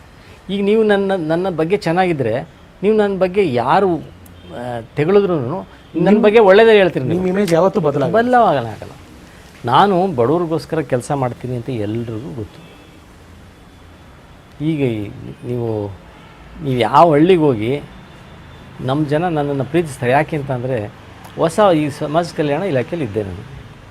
ಈ ರಾಜ್ಯದಲ್ಲಿ ಫಸ್ಟ್ ಟೈಮ್ ನರ್ಸಿಂಗ್ ಸ್ಟಾರ್ಟ್ ಮಾಡೋದು ನಾನು, ನರ್ಸಿಂಗ್ ಕೋರ್ಸ್. ಗೊತ್ತಿರಲಿಲ್ಲ sir. Not only for schedule caste, SC ST backward class, minorities ಎಲ್ರಿಗೂ. ಮೊದಲು ಅದು ಸ್ಕೀಮೇ ಇರಲಿಲ್ಲ. ಆಲ್ ಇಂಡಿಯಾದಲ್ಲಿ ಫಸ್ಟ್ ಟೈಮ್ ನಾನೇ ಸ್ಟಾರ್ಟ್ ಮಾಡಿದೆ. ಮೊದಲೆಲ್ಲ ಇದು ಒಂದು ನರ್ಸಿಂಗ್ ಕೋರ್ಸ್ ಮಾಡಬೇಕು ಅಂದರೆ 2 ಲಕ್ಷ ಬೇಕು, ತುಂಬ ಖರ್ಚಾಗ್ತಿತ್ತು. ಕೇರಳದವ್ರಿಗೆ ಜಾಸ್ತಿ ನರ್ಸಸ್ ಇದ್ದರು. ಆಮೇಲೆ ಎಷ್ಟೋ ಭಾಳ ನರ್ಸಿಂಗ್ ಸ್ಕೂಲ್ಗಳಿದ್ವಿ, ಎಲ್ಲ ಮುಚ್ಚಬೇಕಾಗಿತ್ತು. ನಾನು ಸ್ಟಾರ್ಟ್ ಮಾಡಿದ್ರೆ ಅವೆಲ್ಲ ಟೇಕಪ್ ಆಗಿ ಚೇತರಿಸ್ಕೊಂಬಿಟ್ಟು. ಏನು ಫ್ರೀ ಗೌರ್ಮೆಂಟಿಂದ ಫ್ರೀ ಮಾಡಿಸ್ಬಿಟ್ವಿ ನಾವು ಎಲ್ಲ. ನಾವೇ ಹಾಸ್ಟೆಲ್ಲು ಎಲ್ಲ ಫೆಸಿಲಿಟಿ ಕೊಡೋದು. ಈ ಯಾವ ಹಳ್ಳಿಗೆ ಹೋದರೂ ಸರ್ ನಾನು ನರ್ಸ ನಿಮ್ಮ ಕಾಲದಲ್ಲಿ ಓದಿತ್ತು ಅಂತ ಬರ್ತಾರೆ ನೋಡಿ, ಎಂಥ ಗುಡ್ ವಿಲ್ಲು ಸರ್. ಆಮೇಲೆ ಇದನ್ನು ಸ್ಟಾರ್ಟ್ ಮಾಡಿದ್ವಿ, ಏರ್ ಹಾಸ್ಟೆಸ್ ಟ್ರೈನಿಂಗ್. ನೀವು ಏರ್ಪೋರ್ಟ್ಗೆ ಹೋದರೆ ಈಗಲೂ ನಮ್ಮ ಹುಡುಗರು ಸಿಗ್ತಾರೆ, ನಮ್ಮ ಶಿಷ್ಯರು. ಅವ್ರಿಗೆ ಕನ್ನಡ ಬಿಟ್ಟು ಯಾವ ಭಾಷೆನೂ ಬರದೇ ಇರೋ ಇವತ್ತು ಒಳ್ಳೆ ಇಂಗ್ಲೀಷ್ ಮಾತಾಡ್ತಾರೆ. Hats off sir. ಒಂದೊಂದು ಸಾರಿ ನಮ್ಮನ್ನು ಅವರೇ ಏರ್ಪೋರ್ಟ್ಗೆ ಫ್ಲೈಟ್ವರೆಗೆ ಅವರೇ ಕರ್ಕೊಂಡು ಹೋಗ್ತಾರೆ. Hats off sir. Pilot training start ಮಾಡಿದೆ ಇಂಡಿಯಾದಲ್ಲಿ ಫಸ್ಟ್ ಟೈಮ್. ಪೈಲಟ್ ನೂರೊಂದು ನೆನಪು. ಕಂಟಿನ್ಯೂಷನ್ ಎಪಿಸೋಡ್ ಬಿಟ್ಬಿಟ್ಟು ಮತ್ತೆ ಏನು ರಘು ಬೇರೆ ಥರದಲ್ಲಿ ಬಂದಿದ್ದೀರಾ ಅಂತ ಕೇಳಿದ್ರೆ ನಿಜ. ಹೀಗೆ ಬರೋದಕ್ಕೂ ಕಾರಣ ಇದೆ. ಕಾರಣ ಏನಂತಂದರೆ, ಶಿವರಾಮ್ ಸಾಹೇಬರು ಎಪಿಸೋಡ್ನ, ಈ ಸಂಚಿಕೆನ 101 ನೆನಪು ಕಾರ್ಯಕ್ರಮನ ತುಂಬ ಪ್ರೀತಿಯಿಂದ ಪ್ರೀತಿಸಿ ಸಾಕಷ್ಟು ಮೆಸೇಜ್ಗಳನ್ನ ಕಳಿಸಿ, ನಾನು ಕೇಳದಿರೋ ಕೆಲವು ಪ್ರಶ್ನೆಗಳನ್ನ ನೀವೇ ಕೇಳಬೇಕು ಅನ್ನೋ ಥರದಲ್ಲಿ ನನಗೆ ಹೇಳ್ಕೊಟ್ಟಿದ್ದೀರ. ಧನ್ಯವಾದಗಳು. ಹಾಗಾಗಿ ಈ ಒಂದು ಸಂಚಿಕೆ ಎಕ್ಸ್ಟ್ರಾ ಸಂಚಿಕೆ, ಅಂದರೆ ಝೂಮ್ ಕಾಲಲ್ಲೇ ಶಿವರಾಮ್ ಸಾಹೇಬ್ರನ್ನ ಮಾತಾಡ್ತೀನಿ. ಝೂಮ್ ಕಾಲಲ್ಲೇ ಏನಕ್ಕೆ ಅಂದರೆ, ನಾನು ಕೆಲವು ಬೇರೆ ನನ್ನ ಕೆಲಸದ ಒತ್ತಡಗಳಲ್ಲಿದ್ದೆ, ಸಾಹೇಬರು ಕೂಡ ಅಲ್ಲಿ ಇಲ್ಲಿ ಅಂತ ಓಡಾಡ್ತಾ ಇದ್ರು. ಇಬ್ರಿಗೂ ಟೈಮ್ ಕೋಆರ್ಡಿನೇಟ್ ಆಗಲಿಲ್ಲ. ಪ್ಲಸ್ ಇಮಿಡಿಯೇಟಾಗಿ ಎಪಿಸೋಡ್ ಟೆಲಿಕಾಸ್ಟ್ ಮಾಡಬೇಕಾಗಿತ್ತು, ಶೂಟ್ ಮಾಡೋದಕ್ಕೆ ಟೈಮ್ ಇರಲಿಲ್ಲ. ಸೊ ಹಾಗಾಗಿ ಝೂಮ್ ಕಾಲ್ ಮೂಲಕ ಶಿವರಾಮ್ ಸಾಹೇಬ್ರನ್ನ ಮಾತಾಡ್ತೀನಿ. ಈ ಸಂಚಿಕೆ ಬರೀ ಝೂಮ್ ಕಾಲ್ದೇ ಆಗಿರುತ್ತೆ. ಇನ್ನೊಂದು ಸಂಚಿಕೆ ಇದು ಮುಗಿದ ಮೇಲೆ ಮತ್ತೆ ಬರುತ್ತೆ ಅಂತ ಹೇಳೋದಕ್ಕೆ ಇಷ್ಟಪಡ್ತೀನಿ. ಸಾಕಷ್ಟು ಜನ ನೀವುಗಳು, ಅಂದರೆ ಹೈಲೈಟ್ ಆಫ್ ಈ ಎಪಿಸೋಡ್ ಪರ್ಟಿಕ್ಯುಲರ್ ನಾನು ಕೇಳಬೇಕು ಅಂತಿರೋದು, ನೂರಾರು ಸಾವಿರಾರು ಒಳ್ಳೆ ಮೆಸೇಜ್ಗಳು ಬಂದಾಗ ಮಧ್ಯದಲ್ಲಿ ಕೆಲವು ನೆಗೆಟಿವ್ ಕಮೆಂಟ್ಸು ಬಂದಿತ್ತು. ಆ ನೆಗೆಟಿವ್ ಕಮೆಂಟ್ಸ್ನ ಸಾಹೇಬ್ರಿಗೆ ಹೇಳಿದೆ, ನಾನು ಶಿವರಾಮ್ ಸಾಹೇಬ್ರಿಗೆ ಹೇಳಿದೆ, ಏನು ಬೇಕಾದ್ರೆ ಕೇಳಿ ನಾನು ಆನ್ಸರ್ ಮಾಡ್ತೀನಿ. ಜೊತೆಗೆ ಸಾಕಷ್ಟು ಜನ ಶಿವರಾಮ್ ಸರ್ ಅಭಿಮಾನಿಗಳು ದಾವಣಗೆರೆಯಿಂದ, ಮೈಸೂರಿಂದ ಅವ್ರು ಕಟ್ಕೊಟ್ಟಿರೋ ಒಂದು ಆ ಸೂರಿನ ಬಗ್ಗೆ ಮಾತಾಡ್ತಾ ತುಂಬ ಜನ ವೀಡಿಯೋ ಮೆಸೇಜಸ್ ಕೂಡ ನನಗೆ ಕಳಿಸಿದ್ದಾರೆ, ನನಗೆ ಮೇಲ್ ಮಾಡಿದ್ದಾರೆ. ನನ್ನ RR ಡ್ರೀಮ್ ಫ್ಯಾಕ್ಟ್ರಿ ಇದಕ್ಕೆ ಮೇಲ್ ಮಾಡಿದ್ದಾರೆ. ಸೊ ಆ ವಿಡಿಯೋಗಳ ಜೊತೆಗೆ ನಿಮ್ಮ ಎಲ್ಲ ಪ್ರಶ್ನೆಗಳಿಗೆ ಉತ್ತರ ಕೊಡ್ತಾ ಇವಾಗ ಶಿವರಾಮ್ ಸಾಹೇಬ್ ಹತ್ರ ಹೋಗೋಣ, ಝೂಮ್ ಕಾಲಲ್ಲಿ ಮಾತಾಡೋಣ. ನಿಮ್ಮ ರಘುರಾಮ್ ಬಂದಾಯಿತು. 101 ನೆನಪು ಕಾರ್ಯಕ್ರಮಕ್ಕೆ ಮತ್ತೊಮ್ಮೆ ನಿಮಗೆ ಸ್ವಾಗತ ಬಯಸ್ತಾ ಇದ್ದೀನಿ. ಈ ಕಾರ್ಯಕ್ರಮ ಮಾಡೋಕೆ ನಿಮ್ಮ ರಘುರಾಮ್ ಬಣ್ಣ ಹಚ್ಚಲ್ಲ, ಬಣ್ಣದ ಮಾತಾಡಲ್ಲ, ಆದರೆ ಬಣ್ಣದ ಲೋಕದ ಅಪರೂಪದ ವ್ಯಕ್ತಿಗಳನ್ನ ನಿಮ್ಮ ಮುಂದೆ ಕರ್ಕೊಂಬರೋದು ನಿಲ್ಲಿಸಲ್ಲ ಅಂತ ಹೇಳ್ತಾ ಮತ್ತೊಮ್ಮೆ ಮಗದೊಮ್ಮೆ ತಮ್ಮೆಲ್ಲರಿಗೂ ಸ್ವಾಗತ, ಸುಸ್ವಾಗತ. ಶಿವರಾಮ್ ಸಾಹೇಬ್ರ ನಮಸ್ಕಾರ ಸರ್. ನಮಸ್ಕಾರ. ನಮಸ್ಕಾರ ಸರ್. ನಮಸ್ಕಾರ. ನಮಸ್ಕಾರ. ನಮಸ್ಕಾರ ಸರ್. ಖುಷಿ ಆಯ್ತು ಝೂಮ್ ಕಾಲಲ್ಲಿ ನಿಮ್ಮನ್ನ ಹಿಂಗ್ ಮಾತಾಡ್ತಾ ಇರೋದಕ್ಕೆ. ಜನಗಳಿಗೆ ಕೆಲವು ಪ್ರಶ್ನೆಗಳನ್ನ ಅವ್ರ ಪರವಾಗಿ ನಿಮ್ಮನ್ನ ಕೇಳಿ ಅಂತಂದ್ರು. ಸೊ ಅದಕ್ಕೆ ನಾನು ನಿಮ್ಮನ್ನ ಕೇಳ್ಕೊಂಡೆ, ನೀವು ಒಪ್ಕೊಂಡು ಬಂದಿದ್ದೀರಾ. Thank you so much sir. Thank you. Yes sir. Sir, ಇವಾಗ ಕೆಲವು ಪ್ರಶ್ನೆಗಳು ಕೇಳೋಣ ಅಂತ ಅನ್ಕೊಂಡಿದ್ದೀನಿ ಸರ್. ಕೆಲವು ಮೊದಲನೇದಾಗಿ, ಸಾಕಷ್ಟು ಜನ ನಿಮ್ಮ ಅಭಿಮಾನಿಗಳು ನನಗೆ ಮೆಸೇಜ್ ಮಾಡಿ ತಿಳಿಸಿದವರು, ನಮ್ಮ ಶಿವರಾಮ್ ಸಾಹೇಬ್ರು ನಮ್ಮ ಕಲ್ಯಾಣಕ್ಕೆ, ನಮ್ಮ ಸಮಾಜಕ್ಕೆ ಸಿಕ್ಕಾಪಟ್ಟೆ ಯೋಜನೆಗಳನ್ನ ಹಾಕೊಂಡಿದ್ದಾರೆ, ಯಾಕ್ರಿ ನೀವು ಆ ಪ್ರಶ್ನೆ ಕೇಳಲಿಲ್ಲ ಅಂತ ಕೇಳಿದ್ದಾರೆ. ಬೈದ್ರು ಸರ್ ನನ್ನ. ಅವ್ರ ಪ್ರೀತಿಯ ಬೈಗಳನ್ನ ಸ್ವೀಕರಿಸಿದೀನಿ. ಆ ಪ್ರಶ್ನೆ ಅದಕ್ಕೆ ನಿಮ್ ಮುಂದೆ ಇಡ್ತಾ ಇದ್ದೀನಿ. ಸರ್, ನೀವು ಸಮಾಜಕ್ಕೆ ಮಾಡ್ತಿರೋ ಕಾರ್ಯಗಳು, ನಿಮ್ಮ ಒಂದು ಜನಾಂಗಕ್ಕೆ, ನಿಮ್ಮ ಒಂದು ಬಳಗಕ್ಕೆ, ನಿಮ್ಮ ಸ್ನೇಹಿತರಿಗೆ ಮಾಡ್ತಿರೋ ಕೆಲಸಗಳ ಬಗ್ಗೆ ಒಂಚೂರು ಹೇಳಿ ಸರ್. ನನಗೆ ಒಂದು ಯೋಚನೆ ಬಂತು. ನಾನು ಸರ್ವಿಸ್ ನಲ್ಲಿ ಇದ್ದಾಗ ನಾನು ನಮ್ಮ ಜನಾಂಗಕ್ಕೆ ಈಗ ನಮ್ಮ ಬಾಬಾ ಸಾಹೇಬ್ ಅಂಬೇಡ್ಕರ್ ಒಂದು ಮಾತು ಹೇಳಿದ್ದಾರೆ. ಅವರು ಸಾಯೋ ಕೊನೆಯಲ್ಲಿ ನನ್ನ ಕೊನೆಯ ಮಾತುಗಳು, ನೀವು ಶಿಕ್ಷಿತರಾಗಿ, ಸಂಘಟಿತರಾಗಿ ಹೋರಾಟ ಮಾಡಿ ಅನ್ನೋ ಮಾತನ್ನ ಹೇಳಿದ್ದಾರೆ. ಅದರ ಅರ್ಥ ಏನಂತ ಅಂದ್ರೆ, ಬಾಬಾ ಸಾಹೇಬ್ರಿಗೆ ಗೊತ್ತಿತ್ತು ನನ್ನ ಜನಕ್ಕೆ ಏನು ಇಲ್ಲ, ಆರ್ಥಿಕವಾಗಿ, ಸಾಮಾಜಿಕವಾಗಿ, ಶೈಕ್ಷಣಿಕವಾಗಿ ಯಾವುದ್ರಲ್ಲೂ ಅವರು ಮುಂದುವರೆದಿಲ್ಲ. ಅದಕ್ಕೆ ಮೊದಲು ಶಿಕ್ಷಿತರಾಗ್ಬೇಕು, ಜ್ಞಾನ ಭಂಡಾರವನ್ನ ಹೆಚ್ಚಿಸ್ಕೊಳ್ಬೇಕು, ಅದ್ರ ಜೊತೆಗೆ ಸಂಘಟಿತರಾಗ್ಬೇಕು. ಇವತ್ತು ನೋಡಿ, ಎಲ್ಲಾ ಜನಾಂಗದವರು ಕೂಡ ಸಂಘಟಿತರಾಗಿದ್ದಾರೆ. ಬ್ರಾಹ್ಮಣರು ಬ್ರಾಹ್ಮಣ ಮಹಾಸಭಾ ಅಂತ ಮಾಡ್ಕೊಂಡು ಅವ್ರು ಸಂಘಟಿತರಾಗಿದ್ದಾರೆ. ವೀರಶೈವ ಮಹಾಸಭಾ ಅಂತ ಮಾಡ್ಕೊಂಡು ಅವ್ರು ಸಂಘಟಿತರಾಗಿದ್ದಾರೆ. ಕುರುಬ ಸಮಾಜದ ಬಂಧುಗಳು ಅವರು ಕುರುಬ ಸಂಘ ಮಾಡ್ಕೊಂಡು ಇವತ್ತು ಸಿದ್ದರಾಮಯ್ಯನವ್ರನ್ನ ಮುಖ್ಯಮಂತ್ರಿನೇ ಮಾಡ್ಬಿಟ್ರು.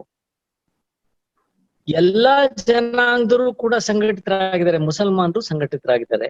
ನಮ್ಮ ಜನಾಂಗ ಇವತ್ತು ಕರ್ನಾಟಕದಲ್ಲಿ ನಾವು 1,08,00,000 ಜನಸಂಖ್ಯೆ ಇದ್ದೇವೆ, ಆದ್ರೆ ಸಂಘಟನೆ ಆಗಿಲ್ಲ.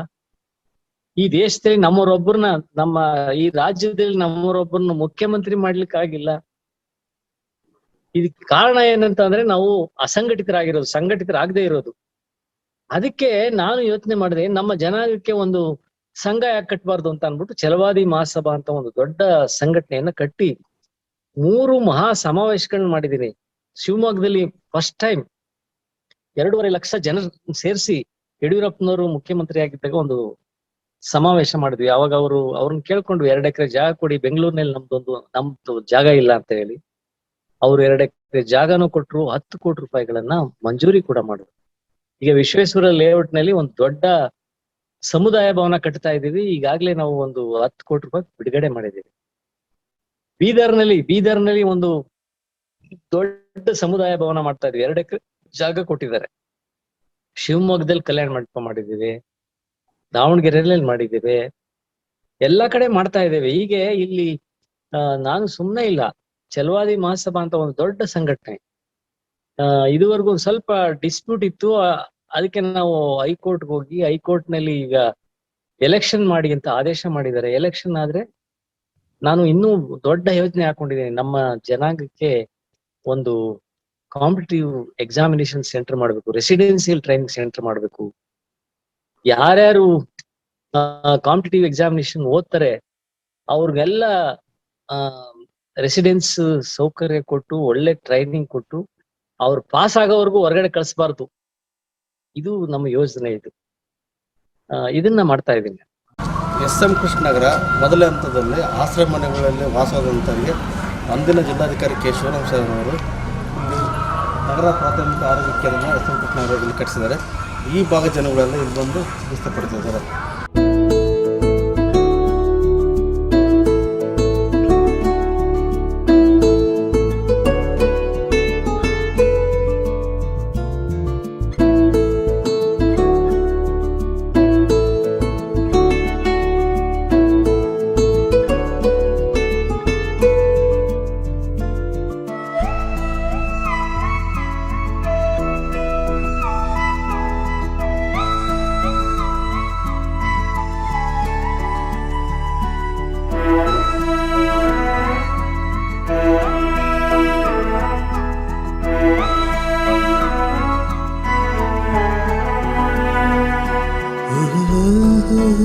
ಅದ್ಭುತ. ಇದೊಂದು ಪ್ರಶ್ನೆ ಕೇಳಬೇಕಾಯ್ತು. ಹಾಗೆ ಸರ್, ಇತ್ತೀಚೆಗೆ ಕೆಲವು ಪತ್ರಿಕೆಗಳ ಟಿವಿನಲ್ಲೂ ನೋಡಿದೆ, ಕೋಲಾರ ಹತ್ರ ಒಂದು ಘಟನೆ ಆಗಿತ್ತು. ನಮ್ ಶಿವರಾಮ್ ಸಾಹೇಬ್ರು ಇಮಿಡಿಯೇಟ್ ಆಗಿ ಈಗ 2-3 ದಿವಸದ ಮುಂಚೆ ಅಲ್ಲಿಗೆ ಧಾವಿಸಿ ಆದವ್ರಿಗೆ ನೆರವು ಮಾಡ್ಕೊಟ್ರಿ ಸರ್. ಆ ಘಟನೆ ಬಗ್ಗೆ ಹೇಳೋದಾದ್ರೆ?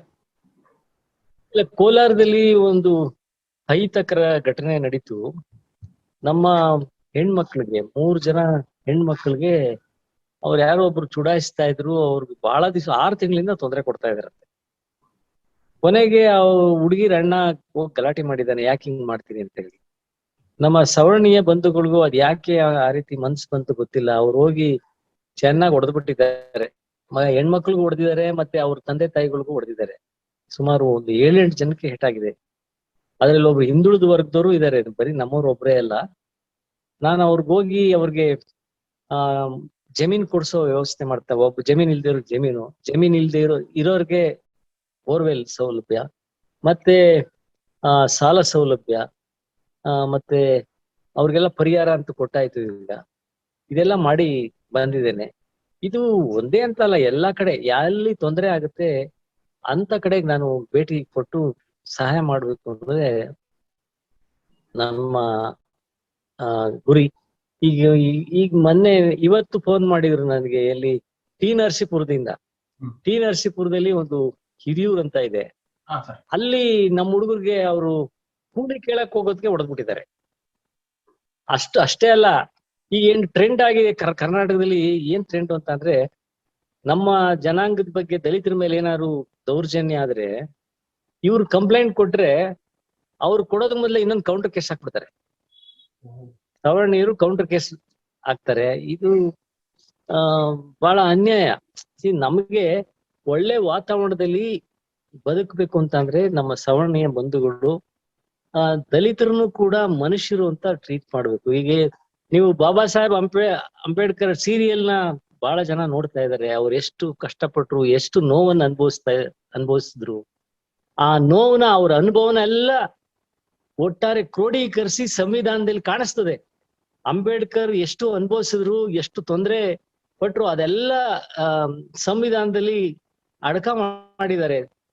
ಸಾಮಾಜಿಕ ನ್ಯಾಯದ ಹರಿಕಾರ, ಸಾಮಾಜಿಕ ನ್ಯಾಯ, ಸಮಾನತೆ ಇರ್ಬೇಕು, ಭ್ರಾತೃತ್ವ ಇರ್ಬೇಕು ಅನ್ನೋ ಮಾತನ್ನ ಸೇರ್ಸಿದ್ದಾರೆ ಸಂವಿಧಾನದಲ್ಲಿ. ಅದ್ರ ಉದ್ದೇಶ ಇಷ್ಟೇ, ಈ ಸಮಾಜದಲ್ಲಿ ಎಲ್ಲರೂ ಸರಿ ಸಮಾನವಾಗಿರ್ಬೇಕು, ಯಾರು ಮೇಲಲ್ಲ ಕೀಳಲ್ಲ ಅನ್ನೋದು ಒಂದು ಭಾವನೆಯಿಂದ ಈಗ ಬಾಬಾ ಸಾಹೇಬ್ ಹಾಗೆಲ್ಲ ಮಾಡಿದ್ದಾರೆ. ಅದಕ್ಕೆ ನಾನು ಸವರ್ಣೀಯ ಬಂಧುಗಳಲ್ಲಿ ಮನವಿ ಮಾಡ್ಕೊಳ್ಳೋದು, ನೀವು ಮನುಷ್ಯರು ಅಂತ ಟ್ರೀಟ್ ಮಾಡಿ, ನಮ್ಮನ್ನು ನಿಮ್ಮವರು ಅಂತ ಟ್ರೀಟ್ ಮಾಡಿ. ಈ ಸಮಾಜದಲ್ಲಿ ನಮ್ಮನ್ ಬಿಟ್ರೆ ನಿಮ್ಗಳಿಗಲ್ಲ, ನಿಮ್ಗನ್ ಬಿಟ್ರೆ ನಿಮ್ಮನ್ನು ಬಿಟ್ಟು ನಾವು ಬದುಕಕ್ಕಾಗಲ್ಲ, ನಮ್ಮನ್ ಬಿಟ್ಟು ನೀವು ಬದುಕಕ್ಕಾಗಲ್ಲ. ಸಾಮರಸ್ಯವಾಗಿ ಇರ್ಬೇಕು ಅಂತ ಅಂದ್ರೆ ನಾವೆಲ್ಲ ಒಗ್ಗಟ್ಟಾಗಿ ಅಣ್ಣ ತಮ್ಮಂದಿರಂತೆ ಬದುಕ್ಬೇಕಾಗುತ್ತೆ. ಸರ್ ಹಾಗೆ ಥ್ಯಾಂಕ್ ಯು. ಕೆಲವು ಕಮೆಂಟ್ ಗಳು ಬಂದಿತ್ತು ಸರ್, ನಿಮಗ್ ತೊಂದರೆ ಇಲ್ಲ ಅಂತಂದ್ರೆ ಆ ಕಮೆಂಟ್ ಗಳಿಗೆ ನಾನು ಯಾಕಿದ್ರೆ ಕೆಲವು ಕಮೆಂಟ್ ಗಳಿಗೆ ನಾನು ಸಹಜವಾಗಿ ಎಲ್ಲಾರ್ಗು ರಿಪ್ಲೈ ಮಾಡ್ತೀನಿ. ಬಟ್ ಇಲ್ಲಿ ಕೆಲವು ಪ್ರಶ್ನೆಗಳಿಗೆ ನಾನು ರಿಪ್ಲೈ ಮಾಡಕ್ ಹೋಗ್ಲಿಲ್ಲ, ನಿಮ್ಮನ್ನ ಕೇಳ್ಬಿಟ್ಟು ಮಾಡೋಣ ಅಂತ. ತೊಂದ್ರೆ ಇಲ್ಲ ಅಂದ್ರೆ ಆ ಕಮೆಂಟ್ ಆನ್ಸರ್ ಮಾಡ್ಬೋದಾ ತಾವು? ಹೇಳಿ ಅದಕ್ಕೇನಂತೆ. ಅವರು IAS ಬಗ್ಗೆ ಮಾಹಿತಿ ಕೊಡಿ, ಎಷ್ಟು ರ್ಯಾಂಕ್ ತಗೊಂಡಿದ್ರು, 4 ಗ್ಯಾಸ್ ಪೇಪರ್ನು ಕನ್ನಡದಲ್ಲಿ ಬರೆದಿದ್ರ, ಅಥವಾ ಕನ್ನಡ ಲಿಟ್ರೇಚರ್ ಮಾತ್ರನ ತಿಳಿಸ್ಕೊಡಿ ಶಿವರಾಮ್ ಸಾಹೇಬ್ರಿಗೆ ಕೇಳಿ ಅಂತ ಸಾಗರ್ ಅನ್ನೋರು ತಿಲಕ್ ಅನ್ನೋರು ಕಳಿಸಿದ್ದಾರೆ ಸರ್. ಇಲ್ಲ ಎಲ್ಲಾನು ಕನ್ನಡದಲ್ಲೇ ಬರ್ದಿರೋದು ನಾನು. ಓಕೆ. ಅಲ್ಲಿ IAS ನಲ್ಲಿ ಕನ್ನಡ ಒಂದ್ ಸಬ್ಜೆಕ್ಟ್ ಇರ್ತದೆ, ಮತ್ತೆ ಇಂಗ್ಲಿಷ್ ಒಂದ್ ಸಬ್ಜೆಕ್ಟ್ ಇರ್ತದೆ. ಓಕೆ. ಇವೆರಡು compulsory papers.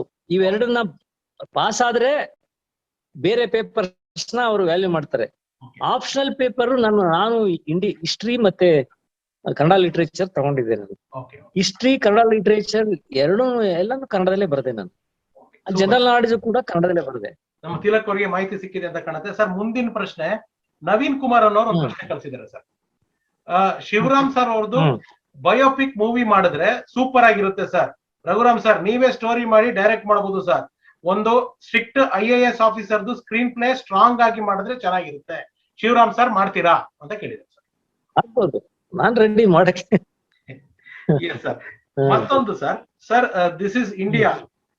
He failed, he was poor, still prospered because he is Dalit, scheduled caste guy. Definitely not possible for poor general people. Now even after all this richness and fame, he and his family wants to still use Dalit card. How long and how many generations? ಯಾರೋ ರಾಜ್ ವರ್ಮಾ ಅನ್ನೋರು ಕಳಿಸಿದ್ದಾರೆ ಸರಿ ಪ್ರಶ್ನೆ.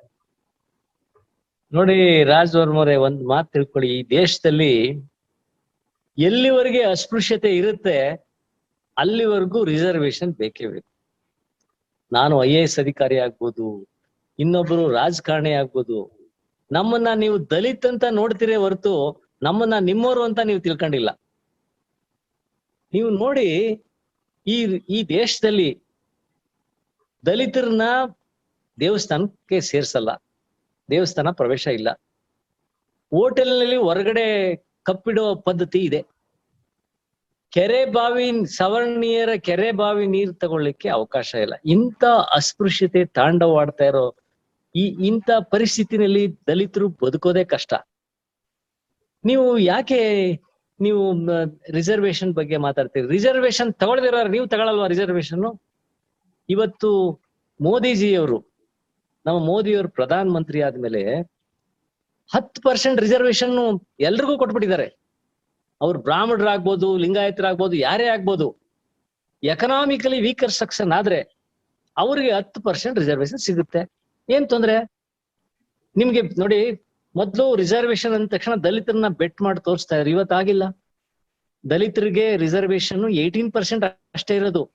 ಹಿಂದುಳಿದ ವರ್ಗದವ್ರಿಗೆ 27% reservation ಇದೆ. ಮತ್ತೆ ಈಗ economically weaker section ಎಲ್ಲಾ ಜಾತಿಯವರ್ಗುನು ಇರೆಸ್ಪೆಕ್ಟಿವ್ ಆಫ್ ಕಮ್ಯುನಿಟಿ ನೀವ್ ಹೇಳಿದ್ರಲ್ಲ ಇದು ಮೆರಿಟ್ ಸ್ಟೂಡೆಂಟ್ಸ್ ಅಂತ, ಅದಕ್ಕೋಸ್ಕರನೇ ಬಡವ್ರಿಗೆ 10% ಕೊಟ್ಟಿದ್ದಾರೆ. ಮತ್ತೆ ನಿಮ್ಗೆ ಯಾವ ತೊಂದ್ರೆ? ಈಗ ನಮ್ಮಲ್ಲಿ ಮಲ್ಲಿಕಾರ್ಜುನ್ ಖರ್ಗೆ ಇವರು ಇದ್ದಾರೆ, ನಮ್ಮ ನಾಯಕರವರು, ಮಹಾನ್ ನಾಯಕರವರು ನಮ್ಮ ಜನಾಂಗದಲ್ಲಿ ಇದ್ದಾರೆ. ಅವ್ರಿಗೆ ಎಲ್ಲ ಅರ್ಹತೆ ಇದೆ, ಆದ್ರೆ ಅವ್ರು ಮುಖ್ಯಮಂತ್ರಿ ಮಾಡಿಲ್ಲ. ಈ ಜನ, ಈ ಸಮಾಜ ಮುಖ್ಯಮಂತ್ರಿ ಮಾಡಿಲ್ಲ. ಯಾಕೆ ಮಾಡಿಲ್ಲ? ಅವರು ದಲಿತರು ಅನ್ನೋ ಒಂದೇ ಕಾರಣಕ್ಕೆ ಮುಖ್ಯಮಂತ್ರಿ ಮಾಡಿಲ್ಲ. ಈ ರಾಜ್ಯದಲ್ಲಿ ನಾವು 1,08,00,000 ಜನಸಂಖ್ಯೆ ಇದ್ರೂ ಕೂಡ ನಮ್ಮವರೊಬ್ಬರು ಮುಖ್ಯಮಂತ್ರಿ ಆಗಿಲ್ಲ. ಇದಕ್ಕೇನ್ ಹೇಳ್ತೀರಿ ಸ್ವಾಮಿ ನೀವು? ಯಾಕೆ ಮಾಡಿಲ್ಲ ಅಂತ ಹೇಳಿ? ನಾವೇನು ಈ ದೇಶದ ಪ್ರಜೆಗಳಲ್ವಾ? ಸರಿ ಸಮಾನತೆ ಸಮಾನವಾಗಿಲ್ವಾ? ಯಾವದ್ರಲ್ಲಿ ಕಡಿಮೆ ಇದ್ವಿ? ಅರ್ಹತೆ ಇಲ್ವಾ? ನಮ್ಮ ಮಲ್ಲಿಕಾರ್ಜುನ್ ಖರ್ಗೆ ಅವ್ರಿಗೆ ಎಲ್ಲಾ ಅರ್ಹತೆ ಇದೆ.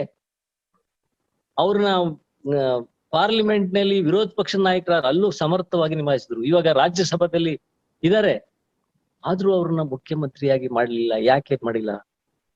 ಕಾರಣ ಒಂದೇ, ಅವರು ದಲಿತರು. ಅದಕ್ಕೆ ನೀವೊಂದು ತಿಳ್ಕೊಳ್ಳಿ, ಇವತ್ತು ಬಾಬಾ ಸಾಹೇಬ್ ಅಂಬೇಡ್ಕರ್ನ ನೀವೆಲ್ಲ ನೆನೆಸ್ಬೇಕು. ಯಾಕೆಂದ್ರೆ ಎಲ್ರಿಗೂ ಅವರು ರಿಸರ್ವೇಶನ್ ಕೊಡ್ಲಿಕ್ಕೆ ಸಂವಿಧಾನದಲ್ಲಿ ಅವಕಾಶ ಮಾಡಿಕೊಟ್ಟಿದ್ದಾರೆ. ಈಗ ಇವತ್ತು ಎಲ್ರು ರಿಸರ್ವೇಶನ್ ಇಲ್ದೇ ಇರೋರೇ ಇಲ್ಲ ಈ ದೇಶದಲ್ಲಿ, ಎಲ್ರಿಗೂ ರಿಸರ್ವೇಶನ್ ಸಿಕ್ಕಿದೆ. ಅದಕ್ಕೆ ನಾವು ಎಲ್ಲಿವರೆಗೆ ಈ ದೇಶದಲ್ಲಿ ಅಸ್ಪೃಶ್ಯತೆ ಇದೆ ಅಲ್ಲಿವರೆಗೆ ರಿಸರ್ವೇಶನ್ ಬೇಕೇ ಬೇಕು. 5,000 ವರ್ಷದಿಂದ ನಾವು ಒದ್ದಾಡ್ತಾ ಇದೀವಿ ಸ್ವಾಮಿ. ನೀವೆಲ್ಲ ಚೆನ್ನಾಗಿರೋರು, ಆರ್ಥಿಕವಾಗಿ ಸದೃಢವಾಗಿದ್ದೀರಿ, ರಾಜಕೀಯವಾಗಿ ಚೆನ್ನಾಗಿದ್ದೀರಿ, ಸಾಮಾಜಿಕವಾಗಿ ಮೇಲ್ ಪದರದಲ್ಲಿ ಇದೀರಿ. ಆದ್ರೆ ನಮ್ಮ ದಲಿತರು ಯಾವುದ್ರಲ್ಲೂ ಇಲ್ಲ. ನಮಗ್ ರಿಸರ್ವೇಶನ್ ಬೇಡವಾ? ನಿಮ್ಮ ಈಗ ನೋಡಿ 18% ರಿಸರ್ವೇಶನ್ ಕೊಟ್ಟಿದ್ರು ಕೂಡ 18% ತುಂಬತಾ ಇಲ್ಲ. 10% ರೀಚ್ ಆಗೋದು ಕಷ್ಟ. SC STಗೆ 10% 12% ಮೇಲೆ ಹೋಗೇ ಇಲ್ಲ ಈ ದೇಶದಲ್ಲಿ. ಇಷ್ಟು ರಿಸರ್ವೇಶನ್ ಕೊಟ್ರು ಕೂಡ ಸಮಾನ ಹಕ್ಕುಗಳನ್ನ ಸಿಗಕ್ ಆಗ್ತಾ ಇಲ್ಲ. ಇನ್ನು ರಿಸರ್ವೇಶನ್ ತೆಗೆದ್ರೆ ಹೇಳಿ, ನಾವು ಉತ್ತರ ಸಿಕ್ಕಿದೆ ಅಂತ ಅನ್ಕೊಳ್ತೀನಿ. ತುಂಬಾ ಚೆನ್ನಾಗಿ ಸಿಕ್ಕಿರುತ್ತೆ ಸರ್ ಉತ್ತರ. ನೋಡೋಣ ಮುಂದೆ ಅವ್ರು ಏನ್ ಮಾಡ್ತಾರೆ ಅಂತ. ಸರ್ ಮತ್ತೊಬ್ರು ರೇಣುಕಾ ರಿತಿಕಾ ಅಂತ ಯಾರೋ ಕಳಿಸಿದ್ದಾರೆ. ಅವ್ರ ಮನೆ ಏನೋ ಚಿಕ್ಕ ಬೆಂಕಿಪೇಟೆ ತರ ಇದೆಯಂತೆ, 11,000 ಮನೆಗೆ ಕಟ್ಟಿದಿರಾ, ನಮ್ಗೆ ರೂಮ್ಗಳಿಲ್ಲ ಅಂತ ಹೇಳಿದ್ದಾರೆ. Because of your project even I didn't go to my home. Still we always worry about my child birthplace, growing education. We miss out everything because of your work. I am upset. I don't know, God only knows everything which is good. ದಾವಣಗೆರೆಯಲ್ಲಿ ಬಡವರಿಗೆ, ಎಲ್ಲಾ ಜನಾಂಗದವ್ರಿಗೆ ನಾವು 11,000 ಮನೆ ಕೊಟ್ಕೊಟ್ಟಿದ್ದೀವಿ. ಒಂದೊಂದು colony 2,000 3,000 ಇವೆ. ನಾವ್ ಹೇಗೆ ಅಂತ ಅಂದ್ರೆ, ನಾನು ಅಲ್ಲಿದ್ದಾಗ ಏನ್ ಮಾಡ್ತಿದ್ದೆ ಅಂದ್ರೆ, ಖಾಲಿ ಇರೋ ಮನೆಗಳಿಗೆ ಮೊದ್ಲು ಸೇರ್ಕೊಂಡ್ಬಿಡಿ, ಆಮೇಲೆ ಬನ್ನಿ ಅಂತ ಹೇಳ್ತಾ ಇದ್ದೆ. ಆಮೇಲೆ ಬಂದು ಅರ್ಜಿ ಕೊಡಿ ಅಂತ ಹೇಳ್ತಾರೆ. ಅಂದ್ರೆ ಬಡವ್ರಿಗೆ ಅಷ್ಟು ಮನೆ ಸಿಗ್ಬೇಕು ಅಂತ. ಬಡವ್ರಿಗೆ ನಾವ್ ಎಷ್ಟು ಕೊಡ್ತೀವಿ? ಸರ್ಕಾರ 30-20 ಮನೆ ಕೊಡ್ತೀವಿ. ಅದಕ್ಕಿಂತ ದೊಡ್ಡ ಮನೆ ಎಲ್ಲಿ ಕೊಡಕ್ಕಾಗತ್ತೆ? ನಾವು 30-20 RCC ಮನೆ ಮಾಡಿ ವಿತ್ ಆಲ್ ಫೆಸಿಲಿಟೀಸ್. ದಾವಣಗೆರೆಯಲ್ಲಿ ನೋಡಿ, ಸರ್ಫೇಸ್ ಡ್ರೈನ್ ಮಾಡಿದೀವಿ, ಅಂಡರ್ಗ್ರೌಂಡ್ ಡ್ರೈನೇಜು, ಸ್ಟ್ರೀಟ್ ಲೈಟು, ಮತ್ತೆ ವಾಟರ್ ಸಪ್ಲೈ, ಮತ್ತೆ ಇನ್ಕ್ಲೂಡಿಂಗ್ ಟ್ರೀ ಪ್ಲಾಂಟೇಶನ್, ಇಷ್ಟೆಲ್ಲ ಫೆಸಿಲಿಟೀಸ್. ಆ ಫೆಸಿಲಿಟೀಸು ದಾವಣಗೆರೆಯಲ್ಲಿರೋ ಒಳ್ಳೆ ಏರಿಯಕ್ಕಿಲ್ಲ. ಅಂತ ಫೆಸಿಲಿಟೀಸ್ ಮಾಡಿ ಒಳ್ಳೆ ಮನೆ ಕಟ್ಕೊಟ್ಟಿದೀವಿ. ಇದಕ್ಕಿಂತ ಇನ್ನೇನ್ ಮಾಡಕ್ಕಾಗುತ್ತೆ ಸರ್ಕಾರ?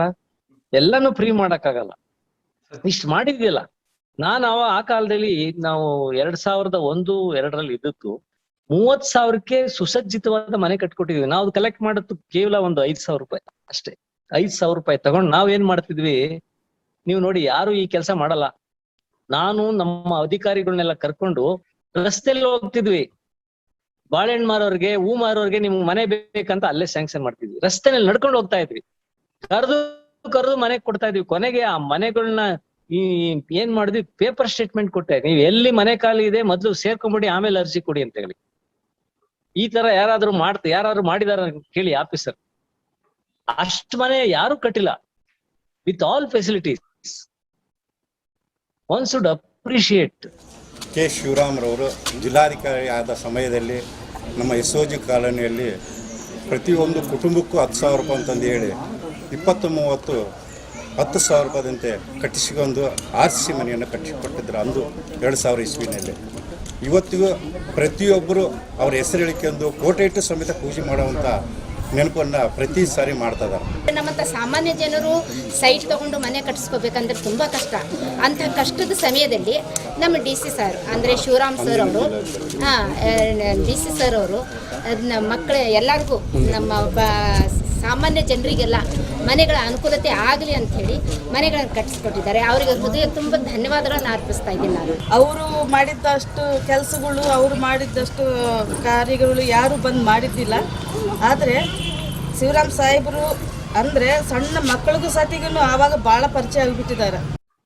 ಮುಂದಿನ ಪ್ರಶ್ನೆ ಇನ್ನೊಬ್ರು ಪ್ರಸನ್ನ ಅನ್ನೋರು, ಬರಿಗಾಲಲ್ಲಿ ಆಫೀಸ್ಗೆ ಹೋಗ್ತಾ ಇದ್ದವರಿಗೆ ಇಷ್ಟೊಂದು ಕೋಟ್ಯಾಂತರ ಮೌಲ್ಯದ ಆಸ್ತಿ ಎಲ್ಲಿಂದ ಬಂತಪ್ಪ? ಮನೆ ಅಂದ್ರೆ ಒಳ್ಳೆ ದೇವಲೋಕದ ಇಂದ್ರನ ಅರಮನೆ ತರ ಇದೆಯಲ್ಲ, ಬರೀ IAS ಅಧಿಕಾರಿಯಾಗಿ ಪ್ರಾಮಾಣಿಕವಾಗಿ ಸಂಬಳ ಮಾತ್ರ ತೆಗೆದುಕೊಂಡ್ರೆ ಇಷ್ಟೆಲ್ಲ ಅದ್ದೂರಿ ಜೀವನ ನಡ್ಸೋಕ್ ಆಗತ್ತಾ ಅಣ್ಣ?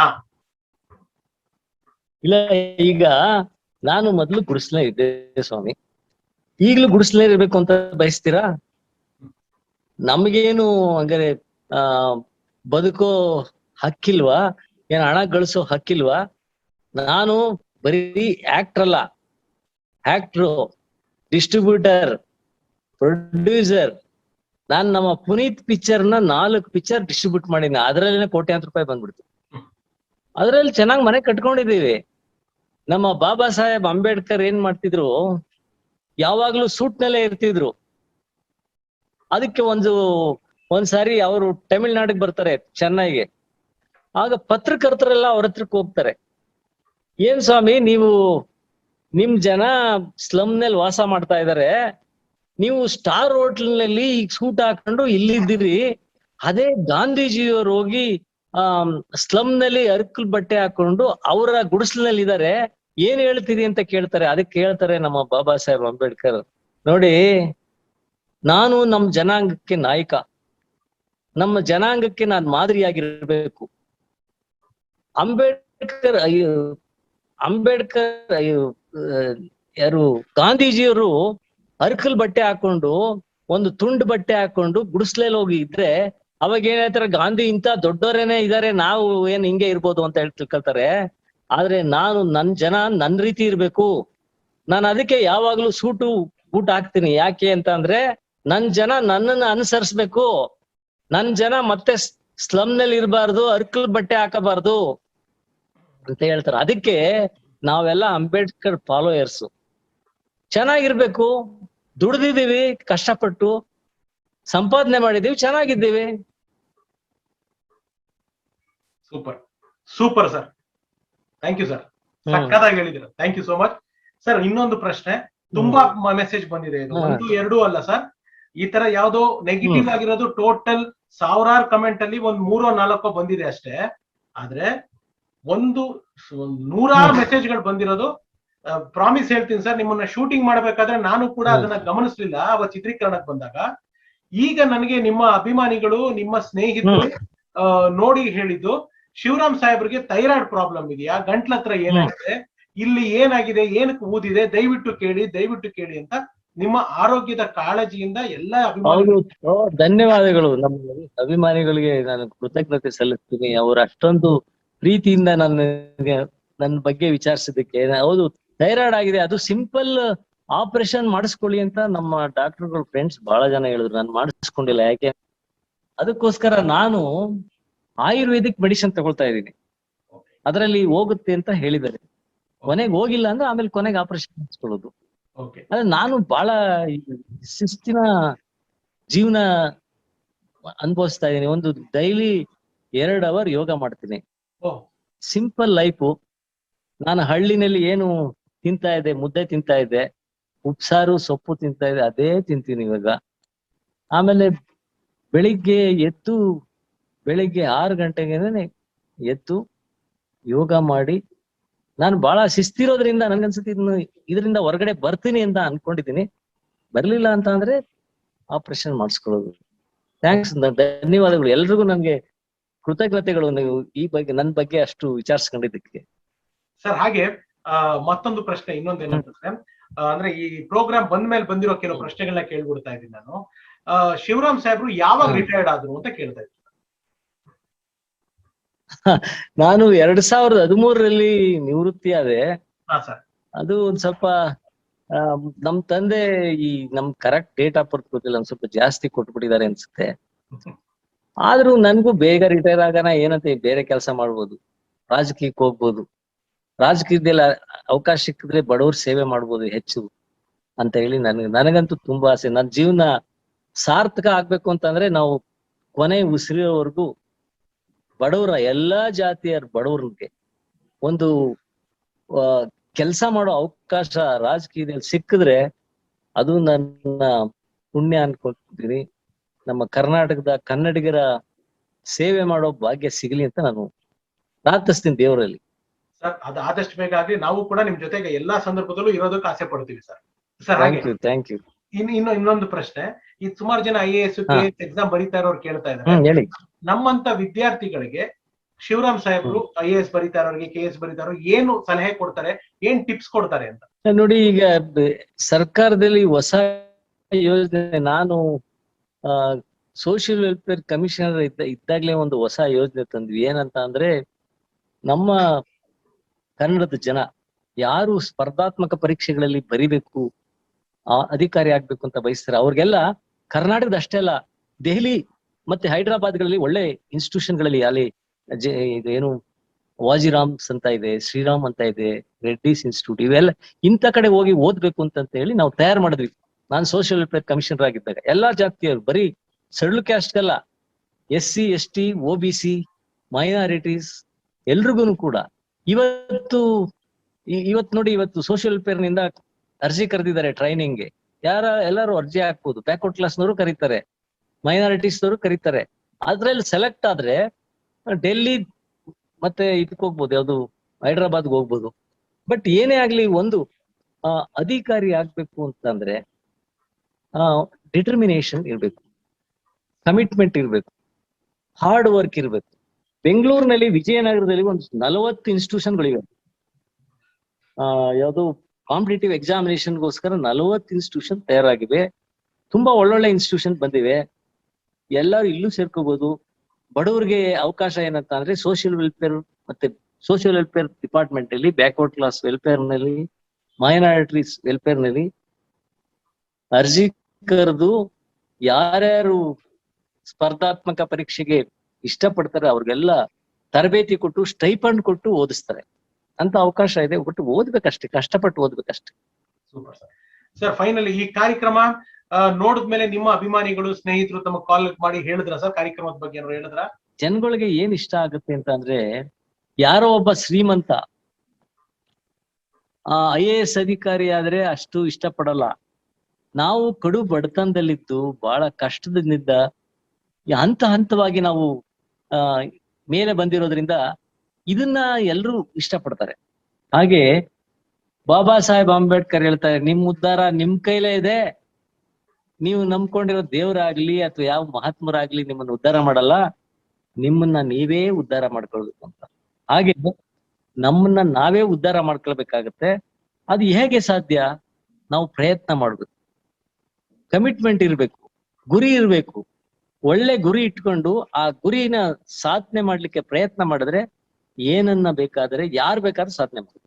ನೀವು ನಮ್ಗೆ ಈ ಟೈಮ್ ಕೊಟ್ಟಿದ್ದಕ್ಕೆ ತುಂಬಾ ತುಂಬಾ ಧನ್ಯವಾದಗಳು sir. Thank you sir. Thank you so much sir. Thank you very much. ನೂರೊಂದು ನೆನಪು. ಸಾಧಾರಣವಾಗಿ ಸರ್, ಈ ಥರ ತಮ್ಮಂಥ ಸರ್ಕಾರಿ ಹುದ್ದೆಯಲ್ಲಿದ್ದವರು, ಇಷ್ಟು ಗೌರವಾನ್ವಿತ ಕೆಲಸಗಳಲ್ಲಿದ್ದವರು, ಅಧಿಕಾರ ಇರಬೇಕಾದ್ರೆ ಪ್ರತಿಯೊಬ್ಬರು ಬೆಲೆ ಕೊಡ್ತಾರೆ, ಪ್ರೀತಿಸ್ತಾರೆ, ರೆಸ್ಪೆಕ್ಟ್ ಕೊಡ್ತಾರೆ. ಆದರೆ ಶಿವರಾಮ್ ಸಾಹೇಬ್ರ ವಿಚಾರದಲ್ಲಿ ವಿಚಿತ್ರ. ಅಧಿಕಾರದಲ್ಲಿ ಇರಲಿ, ಹಿಂದೆ ಹೋಗಲಿ, ಅದೇ ಪ್ರೀತಿ, ಅದೇ ಗೌರವ. ಅದೇ ಯಾಕೆ ಅಂತ ಅಂದರೆ, ನಾವು ಮಾಡಿದ್ದೀವಲ್ಲ ಕೆಲಸ, ಅದು ನಮ್ಮನ್ನು ಕಾಪಾಡ್ತಿರೋ ಅಷ್ಟೇ. ಇವತ್ತು ನಾನು ರಿಟೈರ್ ಆಗಿ 6-7 ವರ್ಷ ಆಯಿತು.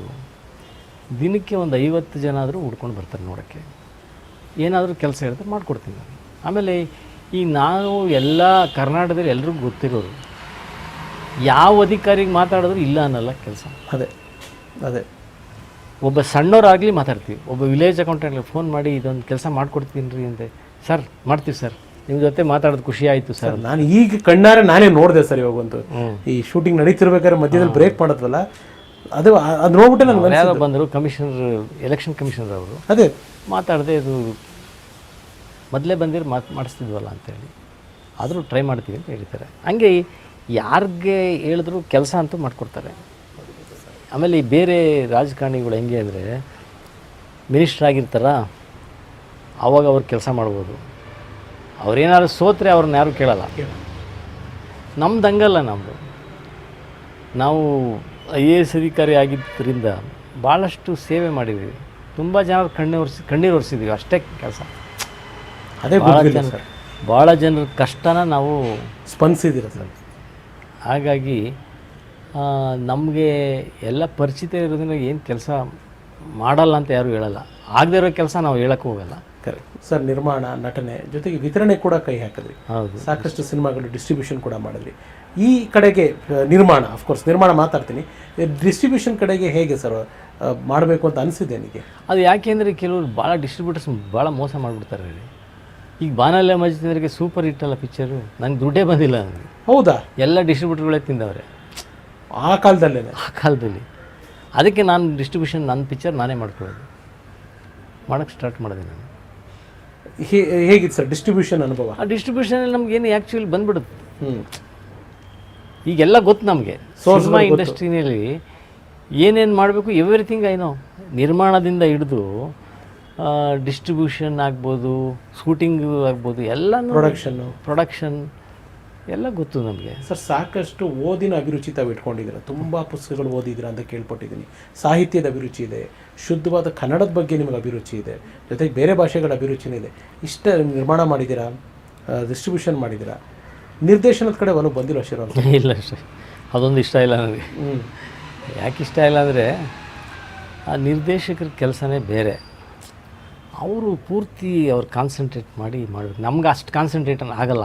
ಯಾಕೆ ಆಗಲ್ಲ ಅಂದರೆ ನಮ್ಗೆ ಮಲ್ಟಿಫೇರಿಯಸ್ ಆ್ಯಕ್ಟಿವಿಟೀಸು, ಸಮಾಜ ಸೇವೆ, ರಾಜಕೀಯ ಇವೆಲ್ಲ ಇರೋದ್ರಿಂದ ನಾವು ಅಷ್ಟೆಲ್ಲ ಗಮನ ಕೊಡಲ್ಲ. ಬರಬೇಕು, ಆ್ಯಕ್ಟ್ ಮಾಡಬೇಕು, ಹೋಗ್ಬೇಕಷ್ಟೆ, ರಿಲ್ಯಾಕ್ಸ್ಡಾಗಿ ಆ್ಯಕ್ಟ್ ಮಾಡ್ಕೊಂಡು ಅಷ್ಟೇ. ಸರ್, ಇವಾಗ ರಾಜಕೀಯ ಅನ್ನೋ ಪಾಯಿಂಟ್ ಬಂದಿದ್ದಕ್ಕೆ ಕೇಳ್ತಾ ಇದ್ದೀನಿ. ರಾಜಕೀಯಕ್ಕೆ ಯಾಕೆ ಸರ್ ಇಷ್ಟು ಟೈಮ್ ತೊಗೊಂಡು? ಅದೃಷ್ಟ ಭಾಳ ಇಂಪಾರ್ಟೆಂಟು. ಆ ಅದೃಷ್ಟ ಪ್ಲಸ್ ಎಫರ್ಟ್ಸಿಂದ ನಾನು IAS ಅಧಿಕಾರಿ ಆದೆ, ಸಿನಿಮಾ ನಟ ಆದೆ, ಎರಡೂ ಅಚೀವ್. ಕೊನೆಗೆ ಇವೆರಡು ಆದಮೇಲೆ ನಾನು ಸಮಾಜ ಸೇವೆ ಜೊತೆಗೆ ಮಾಡ್ತೀನಿ. ನೀವು ಮಾಡ್ಕೊಂಡೇ ಬಂದಿದ್ದೀನಿ. ರಾಜಕೀಯಕ್ಕೆ ಬಂದು ಇನ್ನೂ ಅಧಿಕಾರ ಜಾಸ್ತಿ ಸಿಗುತ್ತೆ, ಹೆಚ್ಚು ಸಿಗುತ್ತೆ, ಪವರ್ ಸಿಗುತ್ತೆ, ಇನ್ನೂ ಹೆಚ್ಚಿನ ಸೇವೆ, ಬಡವರ ಸೇವೆ ಮಾಡ್ಬೋದಲ್ಲ ಅನ್ನೋ ಒಂದು ಉದ್ದೇಶದಿಂದ ಬಂದಿದ್ದೀವಿ. ಅದೇ ಸರ್, ಲೇಟ್ ಯಾಕೆ ಮಾಡಿದ್ವಿ? ಲೇಟ್ ಯಾಕೆ ಅಂತಂದರೆ ನಮ್ಮ ಟೈಮ್ ಬರಲಿಲ್ಲ ಅಂತ ಅನಿಸುತ್ತೆ. ನೋಡಿ, ನನಗೆ 2014ರಲ್ಲಿ ನಾನು BJPಗೆ ಸೇರಿದೆ. ಆ BJPಗೆ ಸೇರಿದ ಟೈಮಲ್ಲಿ ನಂತರ ಯಾರೂ ಸೇರಿಲ್ಲ. ರಾಜನಾಥ್ ಸಿಂಗ್ ಅವ್ರು ಬಂದು ಅವ್ರ ನೇತೃತ್ವದಲ್ಲಿ ನಾನು ಸೇರಿದೆ. ವೆಲ್ಕಮ್.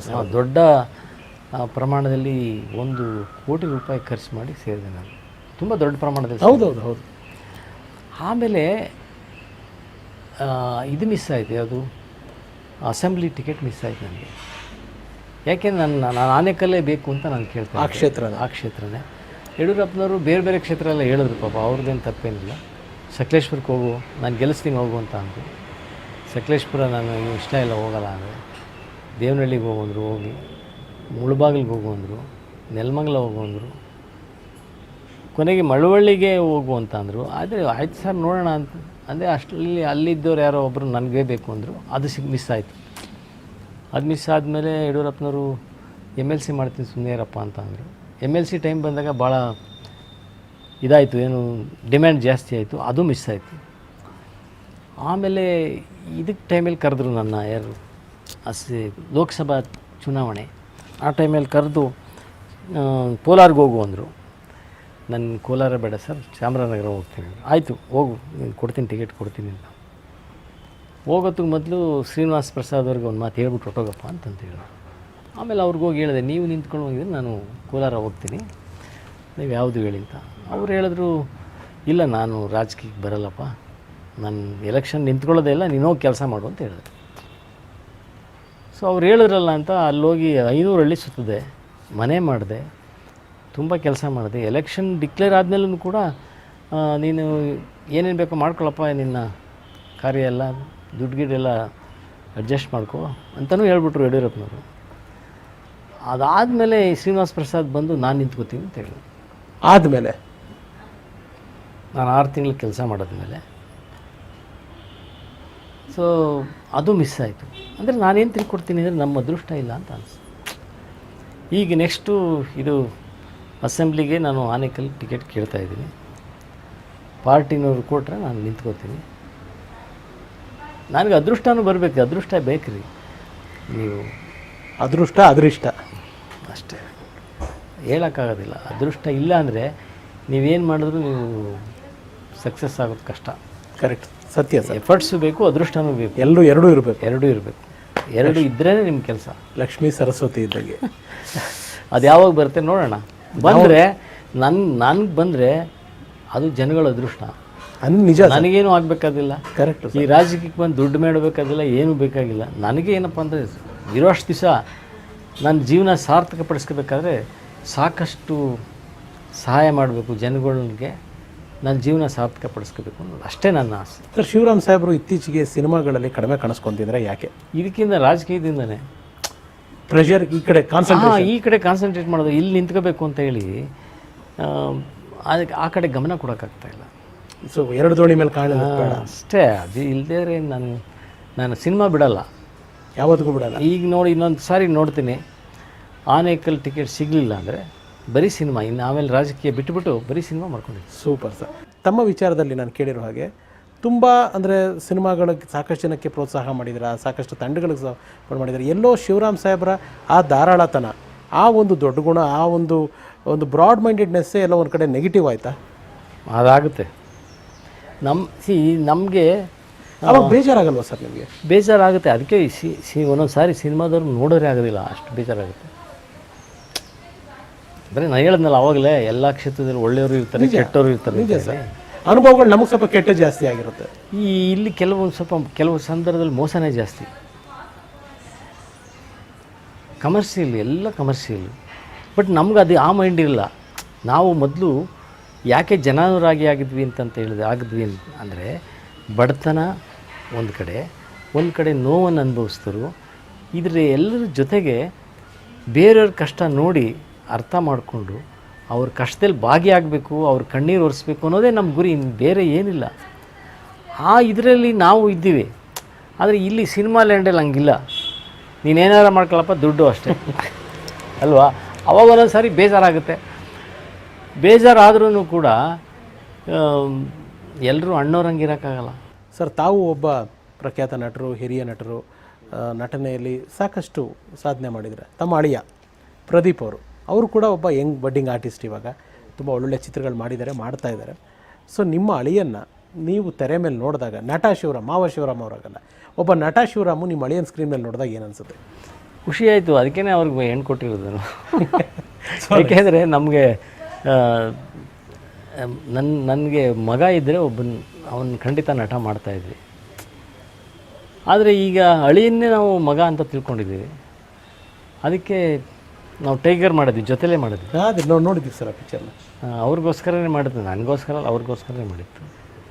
ಅಲ್ಲ, ಅವ್ರ ನಟನೆ ನೋಡಿದಾಗ ಏನು ಅನಿಸುತ್ತೆ? ತುಂಬ ಚೆನ್ನಾಗಿ ಮಾಡ್ತಾರೆ ಅವರು. ಈ ಫೈಟು, ಡ್ಯಾನ್ಸು ಎಲ್ಲ ಚೆನ್ನಾಗಿ ಮಾಡ್ತಾರೆ, ಆ್ಯಕ್ಟಿಂಗು ಚೆನ್ನಾಗಿ ಮಾಡ್ತಾರೆ. ಅವು ಅವಕಾಶ ಸಿಗಬೇಕಷ್ಟೇ, ಪ್ರಾಪರ್ ಬ್ರೇಕ್ ಸಿಗುತ್ತೆ. ಇವತ್ತಲ್ಲ ನಾಳೆ ಸಿಗುತ್ತೆ. ಇನ್ನೂ ಟ್ಯಾಲೆಂಟ್ ಇದ್ದಾಗೆ ಡೆಫಿನೆಟಾಗಿ ಸಿಗುತ್ತೆ. ಸರ್, ಫ್ಯಾಮಿಲಿ ಬಗ್ಗೆ ಹೇಳೋದಾದರೆ ಇನ್ನಿಬ್ಬರು ಅಳಿಯಂದ್ರು ಏನು ಮಾಡ್ತಾ ಇದ್ದಾರೆ? ಅದೇ ಒಬ್ಬರು ಇವರು ಆ್ಯಕ್ಟ್ರ್ ಪ್ರದೀಪ್ ಅವರು, ಎರಡನೇವರು ಬಿಸ್ನೆಸ್. ಅವ್ರು ಬಿಸ್ನೆಸ್ ಮಾಡ್ತಾರೆ ಬೆಂಗಳೂರಲ್ಲ ಸರ್? ಬೆಂಗಳೂರಿನಲ್ಲೇ. ಇನ್ನು ಮೂರನೇ ಮಗಳು ಇದರಲ್ಲಿ ಲಂಡನ್ನಲ್ಲಿದ್ದಾಳೆ, ಅಲ್ಲಿ ಓದ್ತಾ ಇದ್ದಾಳೆ. ಅವ್ಳಿಗೆ ಇನ್ನೂ ಮದುವೆ ಮಾಡಿಲ್ಲ. ಇನ್ನೂ ಮದುವೆ ಆಗಿಲ್ಲ. ಏನು ಓದ್ತಾ ಇದ್ದಾರೆ ಸರ್ ಮಗಳು? ಅದು ಮಾಸ್ಟರ್ಸು, ಇದು MSc ಮಾರ್ಕೆಟಿಂಗ್ ಮಾಡ್ತಾ ಇದ್ದಾರೆ. ಓಕೆ. ಅಲ್ಲಿ ಎಕ್ಸ್ಟೇರ್ ಯೂನಿವರ್ಸಿಟಿ ಇದೆ. ಓಕೆ. UK ಅಲ್ಲಿ ಇದ್ದಾಳೆ. ಇತ್ತೀಚೆಗಷ್ಟೇ ನಮ್ಮ ಪ್ರದೀಪ್ ಸರ್ಗೂ ಒಂದು ಮಗು ಆಗಿದೆ. ಸೊ ಆ ತಾತನಾದ್ಮೇಲಿರೋ ಅನುಭವಗಳು ಖುಷಿ ಅಲ್ವಾ ನಮಗೆ? ಭಾಳ ಖುಷಿಯಾಗಿದೆ. ಯಾಕೆಂದರೆ ಈಗ ಇನ್ನೇನಿದೆ, ಮೊಮ್ಮಕ್ಕಳ ಜೊತೆ ಕಾಲ ಕಳೆಯೋದೇ ಭಾಳ ಇದು ಖುಷಿ ಅಲ್ವಾ? ಸರ್, ನಿಮ್ಮ ಸಿನಿಮಾಗಳನ್ನ ನಿಮ್ಮ ಮಕ್ಕಳೆಲ್ಲ ನೋಡಿದಾರಾ? ನಿಮ್ಮ ಎಲ್ಲ ಸಿನಿಮಾಗಳನ್ನ ನೋಡಿದಾರಾ? ಏನು ಅವ್ರ ಕಾಂಪ್ಲಿಮೆಂಟು ಇದು ಏನಿತ್ತು ಸರ್ ನೋಡಿ? ಅವ್ರಿಗೆಲ್ಲ ಇಷ್ಟ, ನಾನು ಆ್ಯಕ್ಟ್ ಮಾಡೋದು ಇಷ್ಟ. ಮೊದಲು ಈ ಬಾನಲ್ಲೇ ಮಧುಚಂದ್ರಿಕೆಯಲ್ಲಿ ಇದು ಕಾಸ್ಟ್ಯೂಮ್ ಡಿಸೈನ್ ಎಲ್ಲ ಮಿಸಸ್ದೆ. ಎಲ್ಲ ಅವರೇ ಇನ್ವಾಲ್ವ್ ಆಗ್ತಾಯಿದ್ರು. Very nice sir. ಅವ್ರು ನಿಮ್ಮನ್ನು ಏನು ಕಮೆಂಟ್ ಮಾಡಿದ್ರು ಸರ್ ನಿಮ್ಮನ್ನು ಸ್ಕ್ರೀನ್ ಮೇಲೆ ನೋಡಿ ಫಸ್ಟ್ ಟೈಮ್? ಅಲ್ಲ, ಅವರು ಅದೇ ನನ್ನ ತಪ್ಪುಗಳನ್ನೆಲ್ಲ ಅವರೇ ಹೇಳ್ತಾ ಇದ್ದಾರೆ, ನೇರವಾಗಿ ಹೇಳೋದು. ಅದು ಯಾಕೆಂದರೆ ನಿಜವಾಗಿ ನಮ್ಮ ತಪ್ಪು ನಮಗೆ ಗೊತ್ತಾಗಲ್ವಲ್ಲ, ಕರೆಕ್ಟ್. ಬೇರೆಯವ್ರು ಹೇಳಕ್ಕೆ ಹೆದರ್ಕೋತಾರೆ. ಕರೆಕ್ಟ್. ಸೊ ಇವ್ರು ಮನೆಯವರು ಹೇಳ್ತಾರೆ ಹಿಂಗೆ ಮಾಡಬೇಕು ಅಂತೇಳಿ. ಇಂದಿನ ಪ್ರಸ್ತುತ ರಾಜಕೀಯ ಹಾಗೂ ಸಿನಿಮಾ ರಂಗದ ಬಗ್ಗೆ ಶಿವರಾಮ್ ಸಾಹೇಬ್ರ ದೃಷ್ಟಿಕೋನ ಹೇಗಿದೆ? ನಿಮ್ಮ ಒಂದು ಏನು ಅನಿಸುತ್ತೆ ಸರ್ ಇವತ್ತಿನ ರಾಜಕೀಯ ಆ್ಯಂಡ್ ಸಿನಿಮಾ ರಂಗ ನೋಡಿದ್ರೆ? ಇಲ್ಲ, ಇವತ್ತಿನ ರಾಜಕೀಯ ಭಾಳ ಕಷ್ಟ ಆಗಿದೆ. ಹೆಂಗೆ ಕಷ್ಟ ಇದೆ ಹಂಗಂತ ರಾಜಕೀಯ ಬಿಡೋಕ್ಕಾಗಲ್ಲ. ಯಾಕೆ ಅಂತಂದರೆ ಜನ ತುಂಬ ನಿರೀಕ್ಷೆ ಜಾಸ್ತಿ ಇದೆ. ಆ ನಿರೀಕ್ಷೆಗೆ ತಕ್ಕಂತೆ ಜನ ಅವ್ರು ಪ್ರಾಮಾಣಿಕವಾಗಿಲ್ಲ. ಯಾಕೆ ಪ್ರಾಮಾಣಿಕವಾಗಿಲ್ಲ ಅಂದರೆ ಒಂದು ಕಾನ್ಸ್ಟಿಟ್ಯೂನ್ಸಿನಲ್ಲಿ ಎಲೆಕ್ಷನ್ ನಿಲ್ಲಬೇಕು ಅಂದರೆ ಕೋಟ್ಯಾಂತರ ರೂಪಾಯಿ ಬೇಕು ಇವಾಗ. ಕರೆಕ್ಟ್. ಯಾತಕ್ಕೆ ಕೋಟ್ಯಾಂತರ ರೂಪಾಯಿ ಬೇಕು ಹೇಳಿ ನೀವು? ಕರೆಕ್ಟ್. ಜನಗಳಿಗೆ ಕೊಡಕ್ಕೆ ತಾನೆ. ಕರೆಕ್ಟ್. ಪ್ರತಿಯೊಂದು ಓಟ್ಗೆ 1,000 ಕೊಡ್ತಾರೆ, ಈಗ 2,000 ಆಗಿಬಿಟ್ಟಿದೆ. ಇದೆಲ್ಲ ನೋಡೋದು ಭಾಳ ಹೊಟ್ಟೆ ಉರಿಯುತ್ತೆ. ನಿನಗೆ 1,000 ರೂಪಾಯಿ ತೊಗೊಂಡು ನೀವು ಓಟ್ ಹಾಕಿದ ಮೇಲೆ ನಿನಗೆ ನಾನು ಕೇಳೋಕ್ಕೆ ಹಕ್ಕಿಲ್ಲ. ಕರೆಕ್ಟ್ ಅಲ್ವಾ?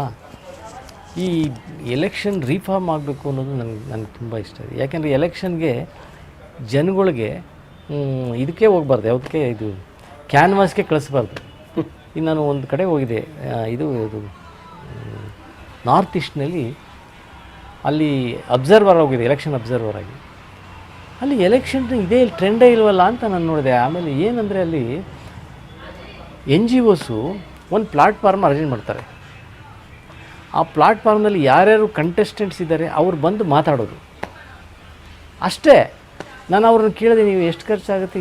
ನಮಗೇನು ಖರ್ಚೇನಿಲ್ಲ ಸರ್, ಒಂದು 4-5 ಲಕ್ಷ ರೂಪಾಯಿ ಖರ್ಚಾಗ್ಬೋದು, ಇದೇ ಮಟೀರಿಯಲ್ ಅವು ಇವಕ್ಕಷ್ಟೇ, ಜಾಸ್ತಿ ಏನು ಖರ್ಚಿಲ್ಲ ಸರ್. ನೀವು ಇಲ್ಲಿ ಕೋಟ್ಯಾಂತರ ರೂಪಾಯಿ ಇದ್ದರೆ ಎಲೆಕ್ಷನ್ಗೆ ಹೋಗಬೇಕು. ಕರೆಕ್ಟ್ ಅಲ್ವಾ? ಕರೆಕ್ಟ್. ನೀವು ರಾಜಕಾರಣಿಗಳು ನೀವು ಹಾಗಿರಬೇಕು, ಹೀಗಿರಬೇಕು, ಪ್ರಾಮಾಣಿಕರು ಇರಬೇಕು ಅಂತ ಜನ ಬಯಸಿದ ಮೇಲೆ ಜನನೂ ಹಂಗೆ ಇರಬೇಕಲ್ಲ. ಮ್ಯೂಚುವಲ್ ಎರಡು ಕಡೆನೂ ಹಾಗೆ. ಅದು ಬದಲಾವಣೆ ಆಗಬೇಕು. ಆದರೆ ನನಗೇನೆಂದರೆ ಈ ನಾವು ಆಡಳಿತದಲ್ಲಿ ಅನುಭವ ಇರೋದ್ರಿಂದ ಹೆಂಗೆ ಕೆಲಸ ಮಾಡಬೇಕು, ಹೆಂಗೆ ಜನಗಳು ಕೆಲಸ ಮಾಡಬೇಕು ಅಂತ ನಮಗೆ ಚೆನ್ನಾಗಿ ಗೊತ್ತಿದೆ.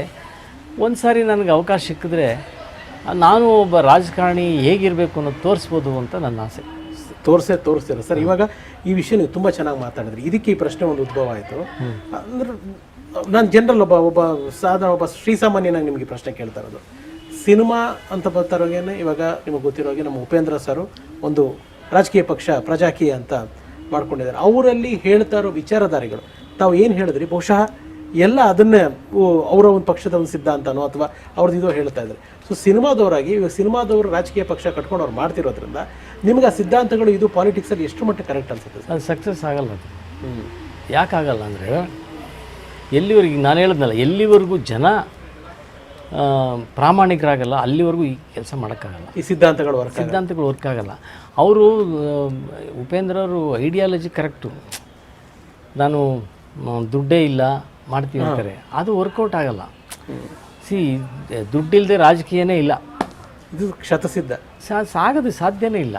ಸಿನಿಮಾ ರಂಗ, ಇಂದಿನ ಸಿನಿಮಾ ರಂಗ ತಮಗೆ ನೋಡಿದಾಗ ಏನು ಅನ್ಸುತ್ತೆ? ಇವತ್ತಿನ ಪ್ರೆಸೆಂಟ್ ಫಿಲ್ಮ್ ಇಂಡಸ್ಟ್ರಿ ನೋಡಿದ್ರೆ ಅವಕ್ಕೂ ಈಗ ಭಾಳ ವ್ಯತ್ಯಾಸ. ಈಗ ಮೀಡಿಯಾ ತುಂಬ ಆಗಿದೆ. ಈಗ ಮೊದಲು ಈವನ್ ಪ್ರಮೋಷನ್ ಮಾಡೋಕ್ಕೆ ಕಷ್ಟ ಆಗಿತ್ತು ಅವಾಗ, ಅಲ್ವಾ? ಪ್ರಚಾರನೇ ದೊಡ್ಡ ವಿಚಾರ ಆಗಿದೆ. ಈಗ ಪ್ರಚಾರ ತಾನೇ ಆಗ್ಬಿಡ್ತದೆ ಈಗ. ಆಮೇಲೆ ಒಂದು ಪಿಕ್ಚರ್ ಸಕ್ಸಸ್ ಆಯಿತು ಅಂತಂದರೆ ಟೇಕಪ್ ಆಗಿಬಿಡ್ತದೆ. ಈಗ ಜನ ಹೀರೋಗಳು ನೋಡೋವಂಥ ಪ್ರೇಕ್ಷಕರೇ ಬೇರೆ, ಸಿನಿಮಾ ನೋಡೋದು ಕತೆ ನೋಡಿ ಮಾಡೋದ್ರೆ ಕಂಟೆಂಟ್ ಸ್ಟಾರ್ ಆಡಿಯನ್ಸ್ ಬೇರೆ. ಕಂಟೆಂಟ್ ಸಕ್ಸಸ್ ಆದಮೇಲೆ ಎಲ್ಲರೂ ಬರ್ತಾರೆ. ಈಗ ಹೀರೋ ತುಂಬ ಪಾಪ್ಯುಲರ್ ಇದ್ದರೆ ಅವ್ರದ್ದು ಒಂದು ವಾರ ಓಡ್ಬೋದು, 3 ದಿವಸದಲ್ಲಿ ಚೆನ್ನಾಗಿಲ್ಲ ಅಂದರೆ 4ನೇ ದಿವಸದಿಂದ ಅವ್ರಿಗೆ ಥಿಯೇಟ್ರಿಗೆ ಯಾರೂ ಹೋಗೋದೇ ಇಲ್ಲ. ಈಗಂತೂ ಬಹಳ ಕಷ್ಟ. Thank you so much. ಇಷ್ಟೊತ್ತು ನನ್ನ ಕಾರ್ಯಕ್ರಮದ ಬಗ್ಗೆ ಇಷ್ಟೊತ್ತು ನನ್ನ ಜೊತೆ ಒಂದು ಸುದೀರ್ಘವಾಗಿ ಒಂದೂವರೆ ಗಂಟೆ ಕಾಲ ಮಾತಾಡಿ ತಮಗೇನು ಅನ್ನಿಸ್ತು ಸರ್? ಭಾಳ ಖುಷಿಯಾಗಿ ನೀವು ನಿಮ್ಮನ್ನು ಆ್ಯಕ್ಟ್ರಾಗಿ ನೋಡಿದ್ದೀವಿ.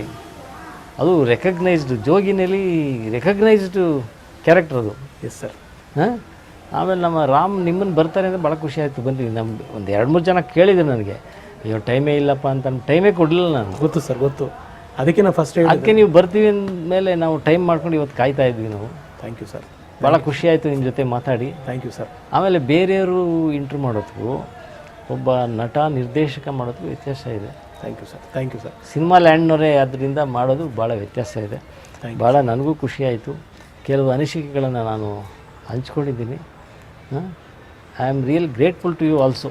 Thank you sir. For having done my interview. ನನಗೆ ನೀವು ಅವಕಾಶ ಕೊಟ್ಟಿದ್ದಕ್ಕೆ ನಾನು ಭಾಳ ಆಭಾರಿಯಾಗಿದ್ದೀನಿ ಸರ್. ಹಾಗೆ ಫೈನಲ್ ಆಗಿ ನಿಮ್ಮ ಎಲ್ಲ ಅಭಿಮಾನಿಗಳಿಗೆ ನಿಮ್ಮನ್ನು ಸಿನಿಮಾನಲ್ಲಿ ನೋಡಬೇಕು, ರಾಜಕೀಯದಲ್ಲಿ ನೋಡಬೇಕು ಅಂತ ಆಸೆ ಪಡೋ ಪ್ರತಿಯೊಬ್ಬ ಅಭಿಮಾನಿಗೂ ಏನು ಶಿವರಾಮ್ ಸಾಹೇಬ್ರು ಏನು ಹೇಳೋದಕ್ಕೆ ಇಷ್ಟಪಡ್ತೀನಿ? ಇಲ್ಲ, ನನಗೆ ಇಷ್ಟೇ, ನಮಗೇನಂತ ನಾವು ಬಡತನದಲ್ಲಿ ಬಂದವರು, ನನ್ನ ಗುರಿ ಒಂದೇ, ಅದು ಅಧಿಕಾರಿಯಾಗಿರಲಿ, ರಾಜಕೀಯ ಆಗಿರಲಿ, ಅದು ಸಿನಿಮಾ ಆಗಿರಲಿ, ಬಡವರು ಕಣ್ಣೀರು ಒರೆಸ್ಬೇಕು ಅನ್ನೋದೇ ನನ್ನ ಗುರಿ. ಏಕೆಂದರೆ ಭಾಳಷ್ಟು ಸಂಪತ್ತು, ಐಶ್ವರ್ಯ ಅದು ಬಂದರೆ ತೃಪ್ತಿ ಆಗೋದಿಲ್ಲ. ಆಸ್ತಿ ಅಂತಸ್ತು ಬಂದರೆ ಯಾವಾಗ ತೃಪ್ತಿ ಆಗುತ್ತೆ ಅಂದರೆ 4 ಜನ ಅದರ ಕಣ್ಣೀರು ಒರೆಸಿದಾಗ ಸಿಗೋ ತೃಪ್ತಿ ನನಗನ್ಸುತ್ತೆ ಎಷ್ಟು ಸಂಪತ್ತು ಆಸ್ತಿ ಇದ್ದರೂ ಸಿಗೋದಿಲ್ಲ. ಎಂಥ ಮಾತು ಸರ್. ಅದಕ್ಕೆ ಈ ರಾಜಕೀಯದಲ್ಲಿ ನಾವು ಏನೋ ಒಂದು ಚೂರು ನನ್ನ ಸೇವೆ ಮಾಡಿ ನನ್ನ ಜೀವನ ಸಾರ್ಥಕ ಮಾಡಿಸ್ಕೋಬೇಕು ಅಂತ ಹೇಳಿ ನಾನು ರಾಜಕೀಯಕ್ಕೆ ಹೋಗಿದ್ದೀನಿ. ಕರ್ನಾಟಕದ ಜನರ ಆಶೀರ್ವಾದ ನನ್ನ ಮೇಲೆ ಇರಲಿ, ಕರ್ನಾಟಕದ ಜನರ ಸೇವೆ ಮಾಡೋ ಭಾಗ್ಯ ರಾಜಕೀಯದ ಮುಖಾಂತರ ಸಿಗಲಿ, ಅದಕ್ಕೆ ಆಶೀರ್ವಾದ ಅವ್ರು ಬೇಕು.